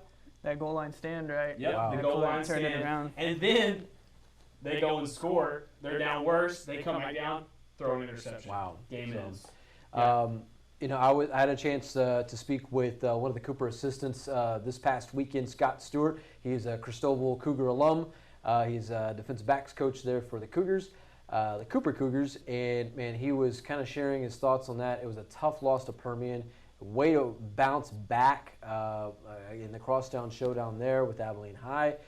Man, Abilene, they look kind of right like there in the with same boat Central. as Central. Yeah. 0-2 and still kind of looking for some answers. I'm not sure if they're going to find that. Well, I think Central might find an answer maybe when they play Abilene High. That might be for sure because Central and Abilene Cooper already had that scrimmage, and for me at that game, I felt Central won that scrimmage. So if things kind of work out that way, hey, maybe we can chalk that up on Central's schedule. Hopefully we can find something with the Bobcats sooner than later. I'm looking for redemption. Yeah, we need something. Yeah. We need something. Right. I'm not sure. Look at this. Will this redeem me? Oh, Christian? Hey! Yes, sir. That looks great. Is technology Great. Way working better. now? Yes, sir. So there we are, Midland Lee, the Battle of the Rebels tonight in Midland. Man, what a game. Christian, we were talking about this one here. Tascosa coming away with a big win last week against Abilene High to open the season. They held on for that win. Are you impressed that they at least kept up with Midland Lee tonight? Oh, most definitely. Kept up with them for the whole game, really. Made it quite the tight game, and it's definitely nothing to hang their hat on for sure against the Midland Lee squad that you got to see, and obviously had some great things to say about them. Now, we talked about the over-under of this game. You said 30. 30. So yeah, Trammell definitely got that one. It didn't look good for a while. It didn't. They blew that over out of the water. I mean, Yeah. it was 7-7 at half. What happened? Yeah. No, they certainly got some things together heading into the second half. Yeah, imagine that halftime Yeah. speech. Joe, let's go back to the Deersky and Deersky scoreboard, and let's kind of run through some scores tonight as we kind of move along through the evening as we wrap up the show. Lubbock, Monterey, Abilene, Wiley. Wiley now on a 2-game winning streak, beating the Plainsmen tonight, That's pretty 24-6. Yeah, Monterey, not too bad. They held their own against Midland Lee. Well, I wouldn't say they held their own in a scrimmage against Midland Lee. They were competitive enough to make it interesting. But I tell you, Lee kind of had their way with Monterey in that scrimmage. That's a bigger school, though, right? Yes. Wiley. Yeah. But yeah, that's going back for the last 5 years, that's been a decent matchup. It's been a good test for Wiley. Of course, they get the big win tonight. Took care of it today. Yeah, Battle of East Texas here. Marshall and Longview. Man, the Lobos coming away with the dub, 53-21. That's impressive in that one there, out in East Texas. Moving along. Gregg County. What's that? It's Gregg County. Gregg County. Oh, look at Joe High. 2 G's or 1 G? Well, the airport identifier is GGG. Triple G. That'd be 3 G's. Triple G. Triple No G. doubt. Yeah. Pleasant Grove in Carthage here. Or if Trammell says it's cartridge. I said Carthage. All right. Okay, so 35-7. Trammell, you a gun nut. Pleasant Grove, the defending state champion. Man, what a game tonight! But Carthage just coming out too much. Wink. Wow, these guys, nobody's been able to take down the Wink Wildcats. Cristobal was probably the closest team to do so in week 1. Wink kind of had their way with the Cougars down the stretch in that one. But man, are they a good team this season? 34-20 over the Crane Golden Cranes. Burleson Centennial. Trammell, we were watching this game tonight. Yeah. Friendship putting together a solid dub on a neutral site tonight. Yeah, well, last week, we watched Friendship lose and kind of gave us all some hope, like, hey, maybe later down the line, Friendship might have another easy walkthrough game. But if you saw through here tonight, man, those Tigers can score some points in a hurry. Yeah, that they did, 49-42. When you say neutral site, what do you mean? They're not at Friendship and they're not at Burleson. Right, they kind of met in the middle tonight. They met at the Mustang Bowl in Sweetwater. In Nolan County. Oh, that's because Burleson's by Dallas. Right. Yeah. Bingo! I got it. Bingo! Oh, light comes on for the Aggie. Got it. All right. Because I was thinking, why did they do that? Anyway, I thought they were both in Lubbock. Hey, before we get to some scores tonight, Becky Wallace, go Bearcats. Becky Wallace, good job. Even our good friend Aubry Trufant, go Cowboys. And Joe, this one's especially for you. Shout out Nevada Community. Yes, Nevada Community Braves. And Joe, before we end the program tonight, Joe, we are going to ask you to recite your fight song for the Nevada. That's going to be like our closing song. The closing song. Okay, we'll make a cover one video. Yeah, cover one. We're going to have to. Can we go to Nevada Community do a cover one preview? We might have to do that. If you need an excuse to fly somewhere, Joe, we that's might what have we to do need. that. And what we need is people to comment. Like, we want to know more about where is Nevada Community. what kind of people are there? Our commenters will probably just say, "This is not in San Angelo." Yeah, that's right. They'll say, "Yeah, they didn't even put. You need to put in the headline. Put It's the not name of the put in the city headline. in Put in the the headline. Okay. Wait, we started to sound like our Facebook wall. In other news, Burleson Centennial falling to Friendship tonight in the Mustang Bowl already in said Sweetwater, that. You already said that. 49-42. Moving along. Lubbock team's losing all night tonight. We got Friendship lost. We got Lubbock. No, Friendship won tonight. Oh, that's right. Friendship won Wait, tonight. we'll go back over here. Look at that Estacado Trammell. lost. Estacado. Cooper lost. Yeah. But not Abilene Cooper. No. Not Abilene Cooper. The Cooper Cougs. All right, so let's go back to this. It's Cooper. So in Abilene, Cooper. it is always pronounced the Cooper Cougs. No, Cooper. Cooper. Abilene Cooper. What is it? Because they're rednecks up there? Yeah. You know, I'm not going to call them anything, Joe. What do they call it? The Coopers? Cooper. Coopers? Cooper's barbecue. Hey, Park McCullum, Cooper's barbecue. When? Is it tonight? Tonight. Really? And even at McMurray University, it's not McMurray, it is McMurray. McMurray. McMurray. You know, we've been through this a couple times, but it should be El Dorado, not El Dorado. And it should be Cristoval. Okay. Cristoval. Anyway. All right. Brock, Paradise. Brock beating up the Paradise 60-14. Don't you love Trammell, man? He's calling out the Deersky and Deersky Yeah, the scoreboard. Deersky and Deersky scoreboard. That's right. Brought to you by Deersky and Deersky Realtors. Baird. Now say that second team 5 times really fast. Louis. All right. I'll help you out. There is I'll help you out with this one. Looters of Vaca. Looters of Vaca. Looters of Vaca. It doesn't matter. They lost 64-18. Let's keep it moving here on the Deersky scoreboard. We got Robert Lee. That's a Concho Valley team. Unfortunately, they lost this one 59-14 How to do you Grady. lose to a bunch of T-shirts? Hey. That's Oh, that's Gandy. Gandy. That's Gandy. Oh my God. Deersky Realtor scoreboard brought to you by Deersky Realtors. Grandview, Whitney 65-8. Grandview taking that one pretty easily. Moving along here, Mesquite Horn, Odessa, Permian, the Mojo, OPP 51. Mesquite Horn 10. Odessa Permian Panthers. How could it be OPP? Because there's only like Odessa, Permian. Permian, Panthers. Oh, they got the Panthers. Deal with yeah. it. Deal with it. Lubbock Coronado, Lubbock Cooper, another Lubbock team loses tonight 28-0. Well, Pirates. this is not sink fair. the You have ship. 2 Lubbock teams playing together. Someone's and one has gotta to win. lose. Hey, somebody's got to lose, right? What sides of Lubbock is that? All right. So if you when you're driving in, probably on the I think that's the east side of Lubbock. That's where Lubbock Cooper is. Lubbock Coronado is on the west side of town. Okay, so east versus west. I believe of that's Lubbock. east versus west in Lubbock. Lubbock Cooper is barely in Lubbock. Well, nowadays, how much it's grown it is. Right. But But Friendship's on the south side, isn't it? yeah. So you hit Friendship That's first. over there by the land. By the land? By the land.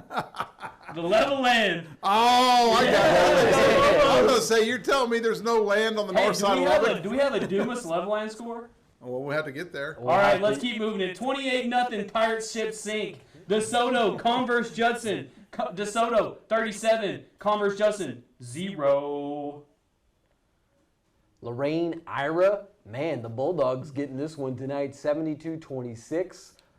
Andrews Hereford Mustangs over the White Faces, 51-7. Blackwell, Erie County. Our good friends from Mertzen getting the dub tonight, 78-44. Before we leave you tonight, we will show you our Cover 1 preview that involves the Erie County Hornets. Fantastic program this season. They are now 5-0, I believe. On the season, they are ranked in the top 20 in Texas in Class 1A Division I. Good win tonight against the Blackwell Hornets. What was that? 54? 78-44. 78-44. Okay, moving along. I'm pretty sure that is final. Bushland Estacado. Another Lubbock team. Trammell goes knows down. about the Matadors, That's 46-7. Unfortunately, the Falcons. Where's from- Bushland at? That is in the greater Amarillo area. Yeah. Isn't that like Lubbock? Isn't it like the greater Lubbock Metroplex, Amarillo, Lubbock? No. Okay. That's like 3 hours. 3 hours. Lakey, very best. Concho Valley team, another one takes a loss tonight. They were not the very best. Lakey takes down 54-31. Tigers, Sweetwater, that's a battle in North Texas right there in Nolan County. 47-28, Sweetwater Mustangs take that one over the Tigers. Monahan, Seminole, the Indians going down to the Lobos. 28-21. Garden City, is that a Concho Valley team?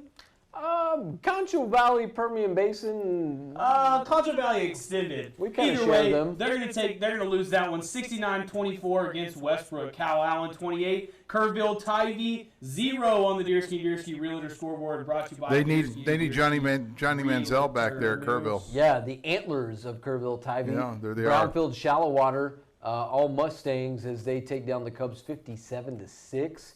Moving along, Joe Hyde, Highland Water Valley. Ow. Man, Water Valley throwing up the 70 Go tonight. Cats. Greenwood Pecos, who hasn't really had their way with the Hey, Pecos Eagles. Greenwood Rangers, best band in West Texas. They're You're not so bad. mean to Pecos.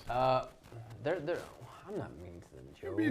You know, they could be like, you know, Lakeview. Lakeview, were you were always mean to them, and now look at Whoa, them. whoa, Joe! Yeah. Now, let's let the record speak. I've never been mean to Lakeview here. I've always been a friend of the North Side there. We the 49 North. Yeah, 49 Nantis to 20. Green went to Lakeview. Yeah. So the Chiefs getting the dub tonight over Fabians 49-20 out in El Paso. Well, let's go back here for a second. Lakeview's turning it around.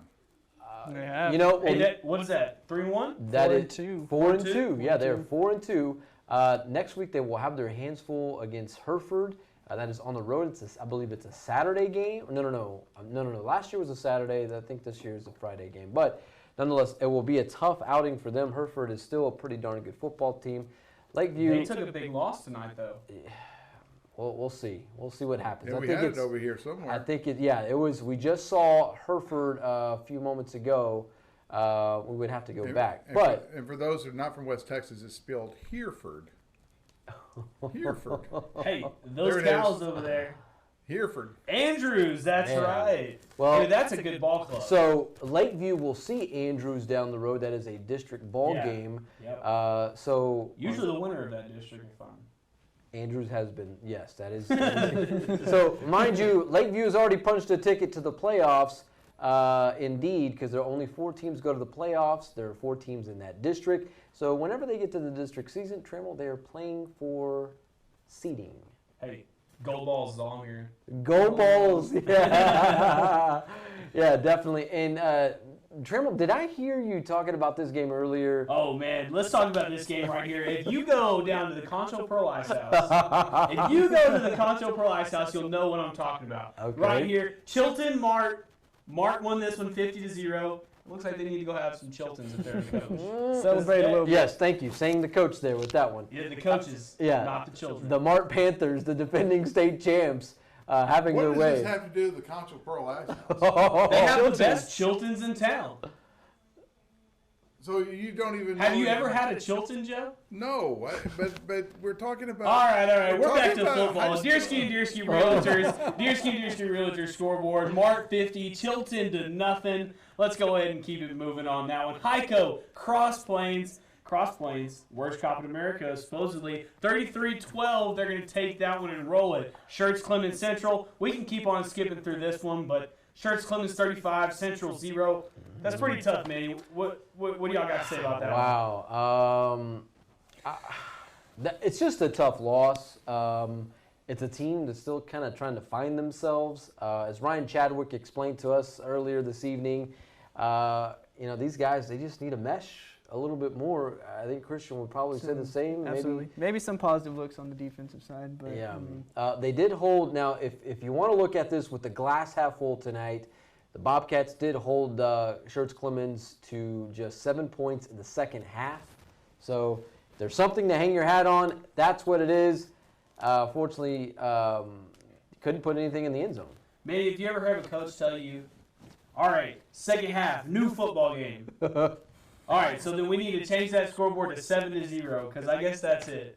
There we go. They just weren't ready for the first half. That was a long drive, They put up 28. Hey, let's just restart. Well, 7-0 at the end of the half. I tell you what, they drove 3+ hours to get to Killeen last week. I don't think there's a place that they haven't. I mean, yeah, they haven't been in the San Antonio area, but the distances that Central's had to drive. What is over it the like years. after you drive these long? I mean, you did a whole lot of long trips in gut buses. First of all, how's the seating in those real fancy buses they ride you around in? starters get their own seat, so that was Starters good for get me. their own Yeah, that was seats? good for me. I always had Right. my own seat, and then You know, the linemen are all bunched up, the backup linemen, but the starters get But lounge back. What about the linemen that start? Oh, they get to lounge. They get their whole row to If themselves. you just are on the bench, you got. And then they get seconds after the game, always, of course. They get what? Seconds for food. Goes Seconds to the for food? Hoggies. Well, what kind of food do y'all get? Burgers usually, something Where like do that. you Chicken stop tenders. like at a Burger King or something? Nah, they usually cater it to us. Is Coach Davis a movie kind of guy? He's played a movie on few. the He bus? had some Star Wars going Star on the way Wars? up there. Star Wars. And then I Okay. think he So played. wait, you have a big screen TV in these buses? There's like probably No, like a bunch of little ones. Yeah, You a never- bunch of little ones. Oh, really? I know. Joe's he's a pilot, so he's never been on a bus before. Never. But there's these things called TVs, and there's a bunch of them on the roads. there's probably like on 8 of on them. a school I know- bus? Oh yeah. I know it's hard to seem, so privileged that you get to fly everywhere. But no, us school regular bus. people School Us bus. common folk. who got It's a who got school to ride bus. buses, we need some TV to watch. No wonder our taxes are so high. Outlets too. We got some outlets Yeah. on the school bus. What? Outlets like Plug-ins. You have plug-in outlets on that thing? Yeah. My God. We could run the Sling Studio from in the bus. We could. We could have like a big old show, man. I played That's right. PlayStation in with there. all the linebackers dancing back and forth on their empty seats. There you go. Oh my gosh. Okay. But do you have Wi-Fi? It doesn't work very well. Wi-Fi doesn't work very No, well, right? no. I remember when the school district came out with Wi-Fi on the buses, and everyone was like, But didn't Wi-Fi. they? Whenever they had the COVID thing, they had to park all the buses everywhere. Yeah, they still So do. all the don't kids they? could Yeah. go pull up and. Yeah, we did an investigative report on it, and we went to nobody all went to 'em. we went to all the buses to there find was someone no near one them, studying. for the class. Not one. Nobody. Not one. All these buses were parked all over town, and there's not anyone near them. No It's one near 'em. because Lakeview was practicing football. All right, back All to right. the It scores. must have been 'cause Oh they're my winning. gosh. Church That's- Clemens 35, Central That's nothing. how we segue into the rest But of the maybe scores. Central, they might have been surfing the internet. I've been surfing the internet. Yeah. All right, Church They were Clemens hitting the Central books. 0. Petersburg 20. Montley County taking that one 46-20. Roscoe Seagraves 32. Roscoe 6. Deersky and Deersky Realtor scoreboard keeping them rolling. Grand Fall Royalties is going to lose this one with a giant goose egg 46-0. They did lose it. That's what I said. No, you said they're going to lose it. Oh. They already lost it. My fault. We're going to keep it going. Mason, the heart of Texas down there. 48, Center Point 7. Go Is Center Punchers. Point the heart? Because they're in the middle, right? They are Center in Point. Kerrville, the Kerrville area there. That was the a heart district of ball Texas. game. So Mason Ooh. moving, I believe they're now 2-0 in district play.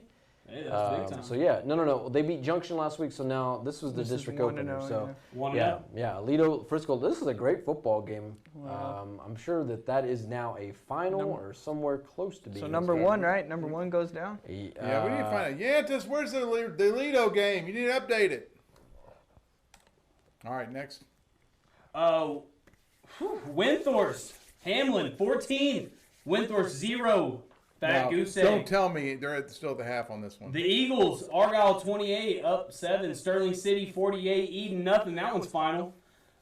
We got Marianne and it's Meridian. Meridian and Albany. Oh, Albany 60-0. Meridian just getting wiped away with that one. I'm sure we got a final on this. We'll get that in a minute. Yep, final. Nope, that one is final right there.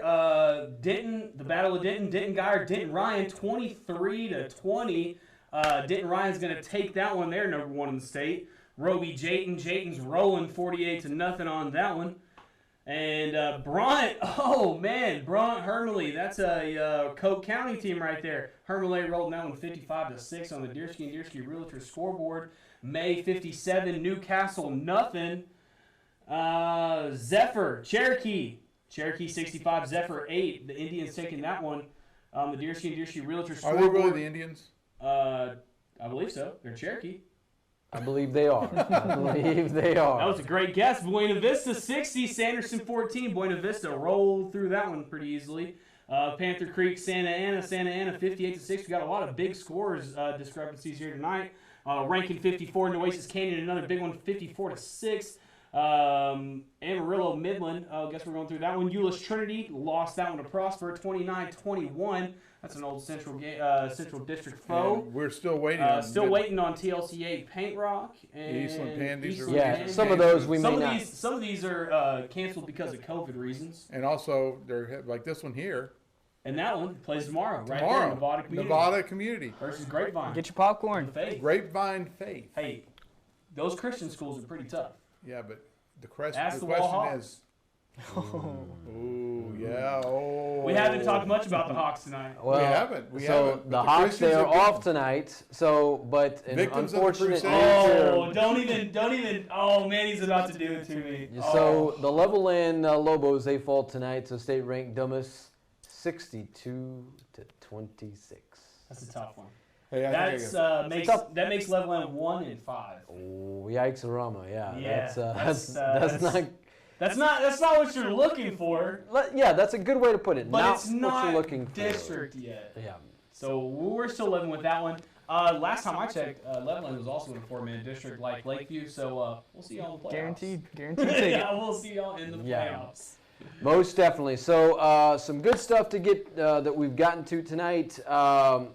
Christian, we were talking about earlier in the program of the teams whose stock is rising, whose stock is kind of, I wouldn't say in a downfall, but maybe trending elsewhere, and maybe who's kind of middle of the road. Trammell, I asked, it was an email out this week that we had talked about. Christian, kind of give me your guys, what teams around the area, certain that you've seen, that their stock is trending upwards here.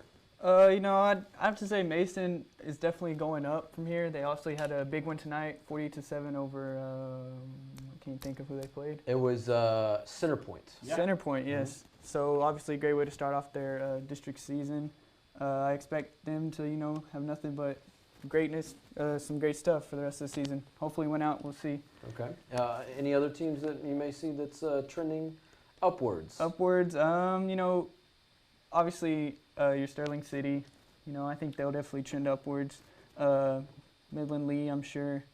Teams like that. In terms of going down, which you don't want to invest in, the Brownwood Lions, they took a loss tonight as well, and it's gonna be tough. He's my bookie.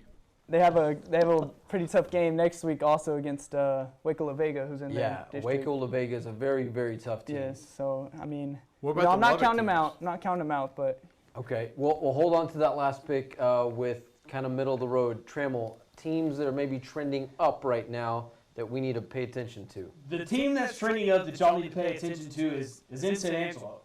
Who you got? The Chiefs. The Chiefs. Okay. The Chiefs. I mean, don't sleep on it. We already know they're in the playoffs, so that's already given. But last year you saw them go 3-0 and then 3-7. This year they're putting teams away, and they're putting teams away good. Last year they beat Brownfield. They lost Brownfield by 1 in a heartbreaker. This year they just swept over Brownfield like it's nothing. And I mean, now they go to Fabens, a team that they could easily play in the first round, and they get them by like 50. Yeah. So I mean, that just in general just means that Albert Rodriguez, that mullet's got some power behind it. The mullet power certainly. Is there another team out there that you think stock is trending in the positive direction? I looked at Mojo last week, and I watched them, and I just thought, man, against Abilene Cooper, how good is this team? But then they beat them by a lot. And then this week, they won by 50. So that's also another team that's like, man, that team might be really, really good when Central plays them. Yeah. No, that's a good call. All right, so before we get into middle of the road, your teams that maybe trending in the opposite direction here. Now, I'll keep it also close to home. Hawks, man. Just a team that's just kind of, in my opinion, is just not going to live up to what the people want. The Hawks, they won the games that we knew where they were going to win. They won the games that, they win every year. But it's the the games that's like, this one's going to be tough for them. Let's see if they can do it. And it's not close. But Matt, they schedule some tough teams. Of course. I mean, for their preseason, they the have thing some tough is teams. the tough teams that they're playing is going to look a lot like those tough teams that they're going to be seeing week 2 in the playoffs. So they've dropped 2 of the last 3, San Antonio Christian and the last one against Midland Christian, and that the Crusades. The single dub in there against the Mason Punchers. Right. Mason, that's a game that they were supposed to win. So yeah. But that's a game that, before that game, Mason was not even on anyone's radar to be Right, anywhere. So. right. So yeah, no, I see where you're coming from on that. One other team that's maybe trending in an opposite. Downwards. Well, I mean, I guess. I mean, you can't say Central yet because it's too early. But You may. 0-2 start just doesn't seem very good. Okay. Okay. Yeah. Let's see. I was thinking about this one trending up. I think I really do like the Erie County Hornets right now. They're ranked in the top 20 in Class 1A Division I. This team is, I think they're a force to be reckoned with. I know they have a very tough region. It's Sterling City that's in that classification in Division I. And you just go through Class A Division I, and that is just, it's a gauntlet. Whoever that's going to be, whoever they're going to face in that. We were looking at it earlier, and it's probably going to be from West Texas. Yeah, I think Trammell, you are exactly right. I think we could very well see Erie County or Sterling City representing this region, and perhaps maybe West Texas in a state championship game. We shall see. They still have to go through. I think the likes of Baird. Baird is in. We'd have to check. I think maybe Division II, but Erie County coming off a very good win tonight against Blackwell. Another team that I like trending upward. My hometown, Cristobal Cougars. The Cougs. The Cougars. Man, if I had $10, I would have bet it on. Bet it on that one. They cracked the top 10 in the AP poll this week. They're coming off some solid wins, especially last week against the Goldthwaite Eagles. Braden Wilcox is a guy that, he's a ball player. Second or third year at the helm? He is in his fourth season. He started as a freshman. Wow. We lost our video. It's gone. We can hear you though. Okay.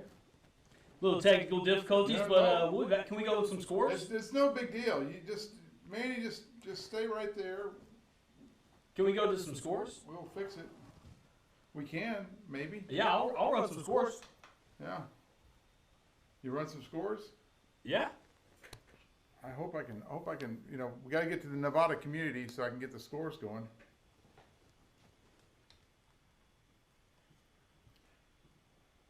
But don't leave with us. Don't leave us yet, audience. Here we go. There you go. Here we go. We'll run off some scores. We got Midland Lee Rebels 31 and Amarillo Tascosa 21. And I guess I got to do the score. I got to move the scoreboard.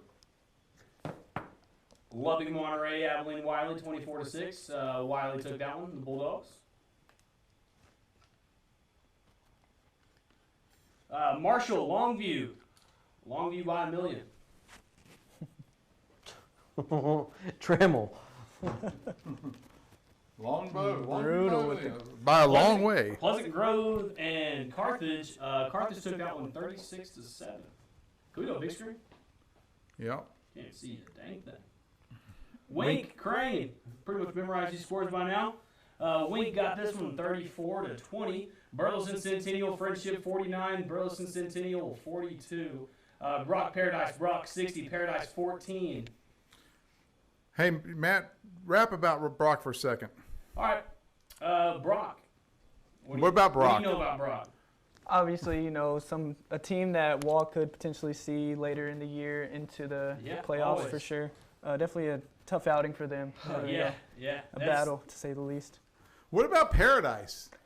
I mean, that'd be a cool school to go to, I guess. Hey, speaking of rolling them sevens, right? A pair of dice. A pair of dice. A pair of dice. All right, we'll go to the next one. All right, we got Baird. We got, my favorite. Looters of Vaca. Vaca. Baird takes that one 64-18. Good eyesight on that one. Yeah, Grady Robert Lee. Grady got that one 59-14. Or is that 50-14? Can we get a big screen I here? think it's 59.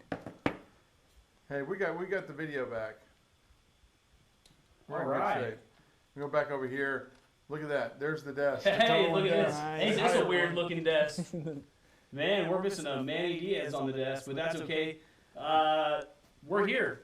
We're live. Here he We're comes. football. Here he is. We can get back on schedule. All right, so back to your regular scheduled programming with COVER1 Live here on SanAngeloLive.com. We have Matt Trammell, Christian Gabaldon. Matt Trammell, we are borrowing him from the Jim Bass Cars and Trucks live Trammell desk. Trammell, you've been exciting Does to that watch. make that seat the Jim Bass Cars and Truck middle seat? No, we need to get another sponsor. Yeah, we're going to be looking like a minor league baseball team around here. NASCAR stickers everywhere. NASCAR stickers. Yeah, NASCAR. All right. Okay, so let's get back to trending up and down. Teams that I feel like maybe kind of trending the opposite direction as far as, kind of going down. Gosh, man, I think probably one that we've seen, certainly the El Dorado Eagles. Man, I know I rep them here on the computer, but I think we can be critical of them. Losing to Sonora last week was a tough loss. Shout out Coach Long, regardless. Yeah, regardless. But I tell you what, I think they'll be ready for the district season. I think they still have a lot of fight left in them. Sonora is still one of these teams. That may be the win that kind of puts things together for them and kind of makes things go. You know what James Bellini said about Sonora? He said they didn't have anyone on the field greater than a sophomore. Yeah, they're very young. Very they're young. a very That's young crazy. football team. So yeah, it's interesting to see what they're doing over there. I believe they've been having a tough time traveling down there on Yeah. the highway. Kevin Sherrill, the coach, the head coach down there in Sonora, I believe his son is the QB1 there.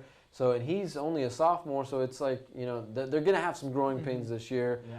But they still run that very old school offense. You go home and watch film, that's for sure. He gets enough of that film. Yeah. All right, so let's get into who are not ready to quite give up on, that we still have hope for in that stock that can trend up. We'll start with you, Christian. Obviously, don't count out the Bobcats for me. Stickum Cats. I know the coaches will definitely make some big adjustments and hopefully push them upwards these next couple weeks. Obviously, tough game next week, but in district play, I think they'll be okay. As well as Tascosa, despite the loss tonight, it's nothing to hang their hat on. Yep. Obviously, still a top-ranked team who played a great 6A Midland League football team who's also top 20. So Definitely. they definitely, it's nothing, shouldn't give out on them yet for sure. Trammell, who's the team that you're not ready to count out yet? Well, I know I did two local teams, but this one, the Abilene High Eagles. Okay. They had to go against Central early, but that was a scrimmage. Last week took an L.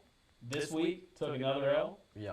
So 0-2, but they looked good in both of them. They were really right there the whole time in both of those games. So, I wouldn't say that that's an easy walk. It's not going to be a cakewalk. It's not a cakewalk when you're going to play anyone in the Little Southwest Conference, but a lot of people are expecting Abilene to be the worst team in the conference, and who knows? What are you saying? It may not be them. It Yeah. may not be them. We're gonna have to find out on that one. Yeah, so that will definitely be a good game to watch out for. A team that I'm not ready to write off just quite yet, no, and I still have hope because I know that they're going to win all these games down the stretch. The Wallhawks. Yeah. My ticket's still riding on the kids from the east end of Tom Green County. All right. I think that stock is going to go. It's going to go straight up. We shall see what happens in that second and third round of the playoffs. Second round matchup usually means shallow water. Third round, that's when we start getting into Pilot Point and Brock. And, man, who knows what happens. Grandview, Pottsboro, those are the teams to look out for in that region. But, man, I just think Houston Guy does such a good job in what he does year in and year out. I think they're primed for a run. They got it in primed them. for a run. And, you want to talk about program stack up go balls? That's a program stack up go balls. Sure. That's for sure. And if you want to talk about a coach that is going to make you do it the right way, it's Houston Guy. That's And if for you're sure. not doing it the right way, I don't care if you're Bo Jackson. You're not going to play. Yeah, Houston Guy knows football. Yeah. And also, he also just knows how to make a good man out of these kids. No doubt. All right, so, man, it's been fun. Joe Hyde is... With the mobile camera. I'm giving you guys We're a here. behind-the-scenes look. Yeah. Close and personal. Wilson football. All right. All right, so if you're joining us now, we've had some very exciting football tonight.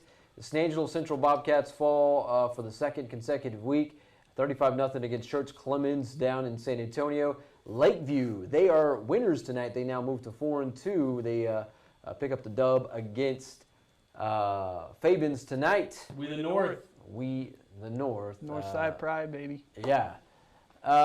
So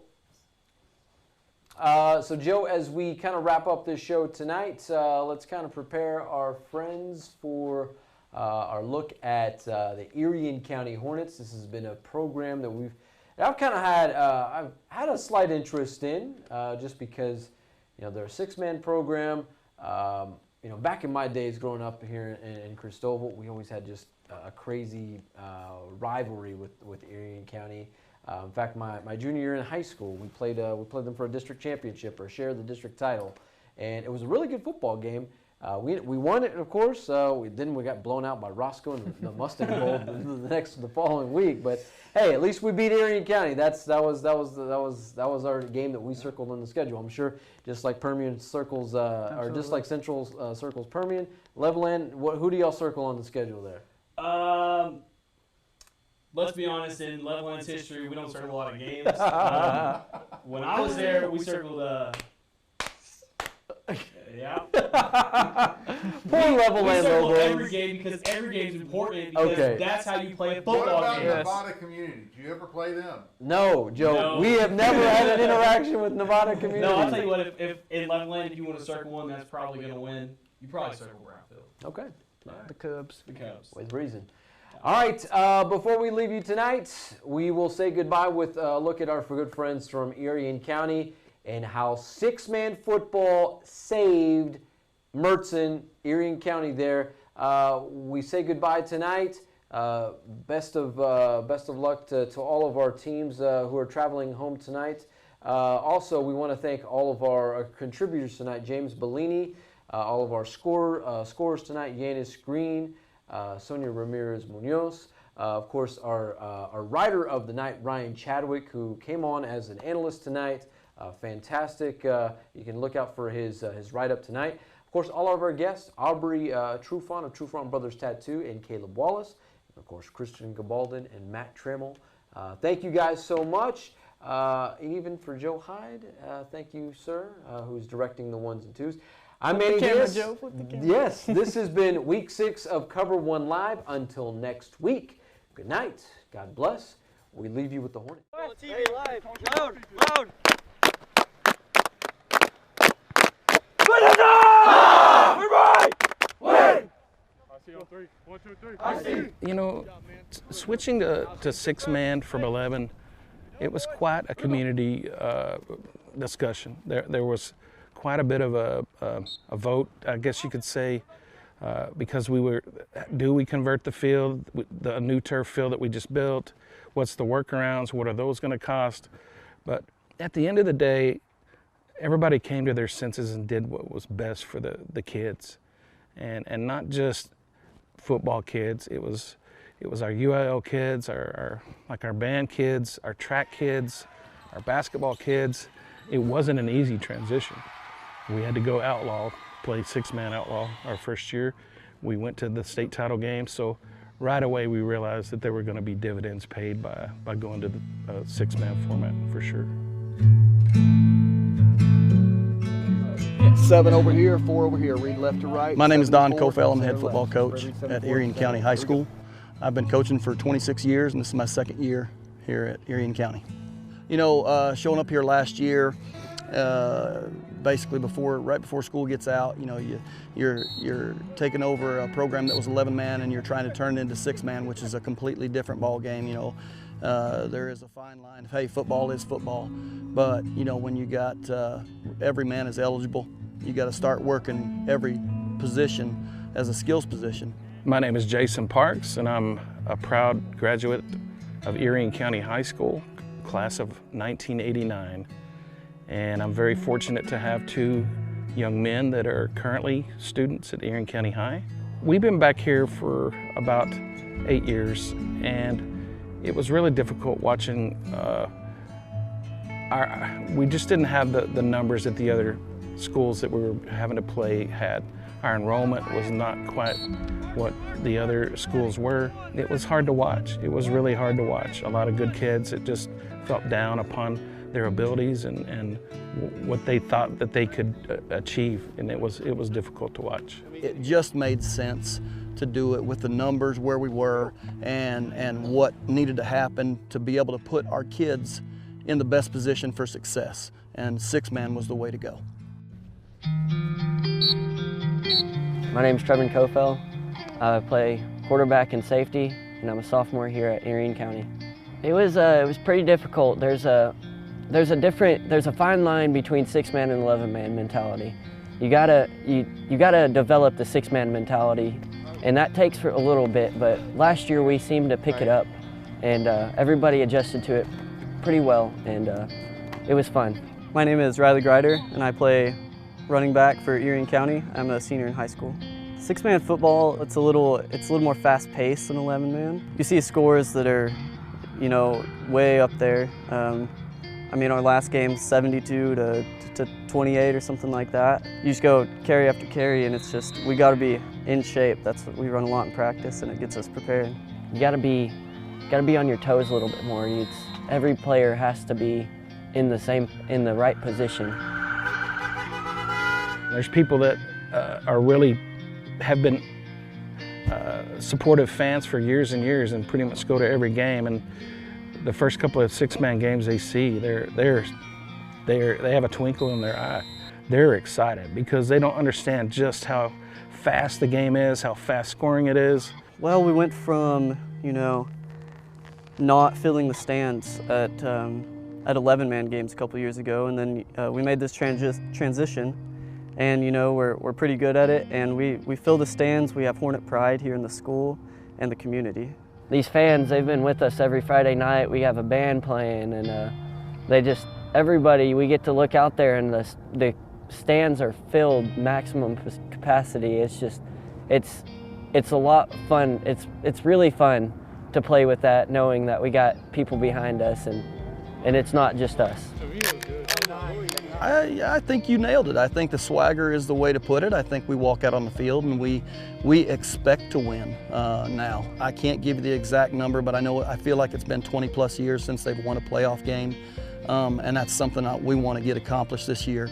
I don't know how long it's been since there's been a district championship here, and that's definitely a goal of ours. I think six-man, that was the ultimate decision that we had to make, was going to six-man Class A. And yes, I'm not saying it's saved Erie County, but it's definitely made things a lot more fun around here to be a spectator and a parent and an alumni of this wonderful school system that we have and with the administrators that we have.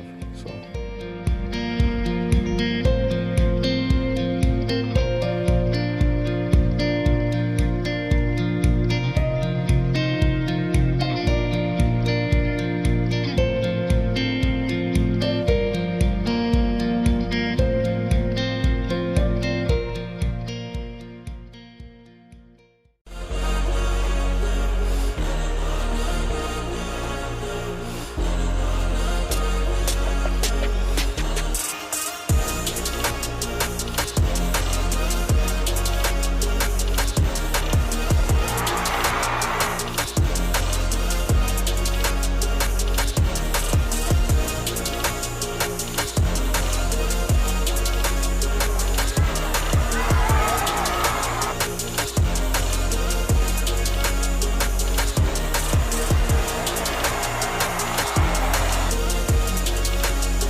Let's go!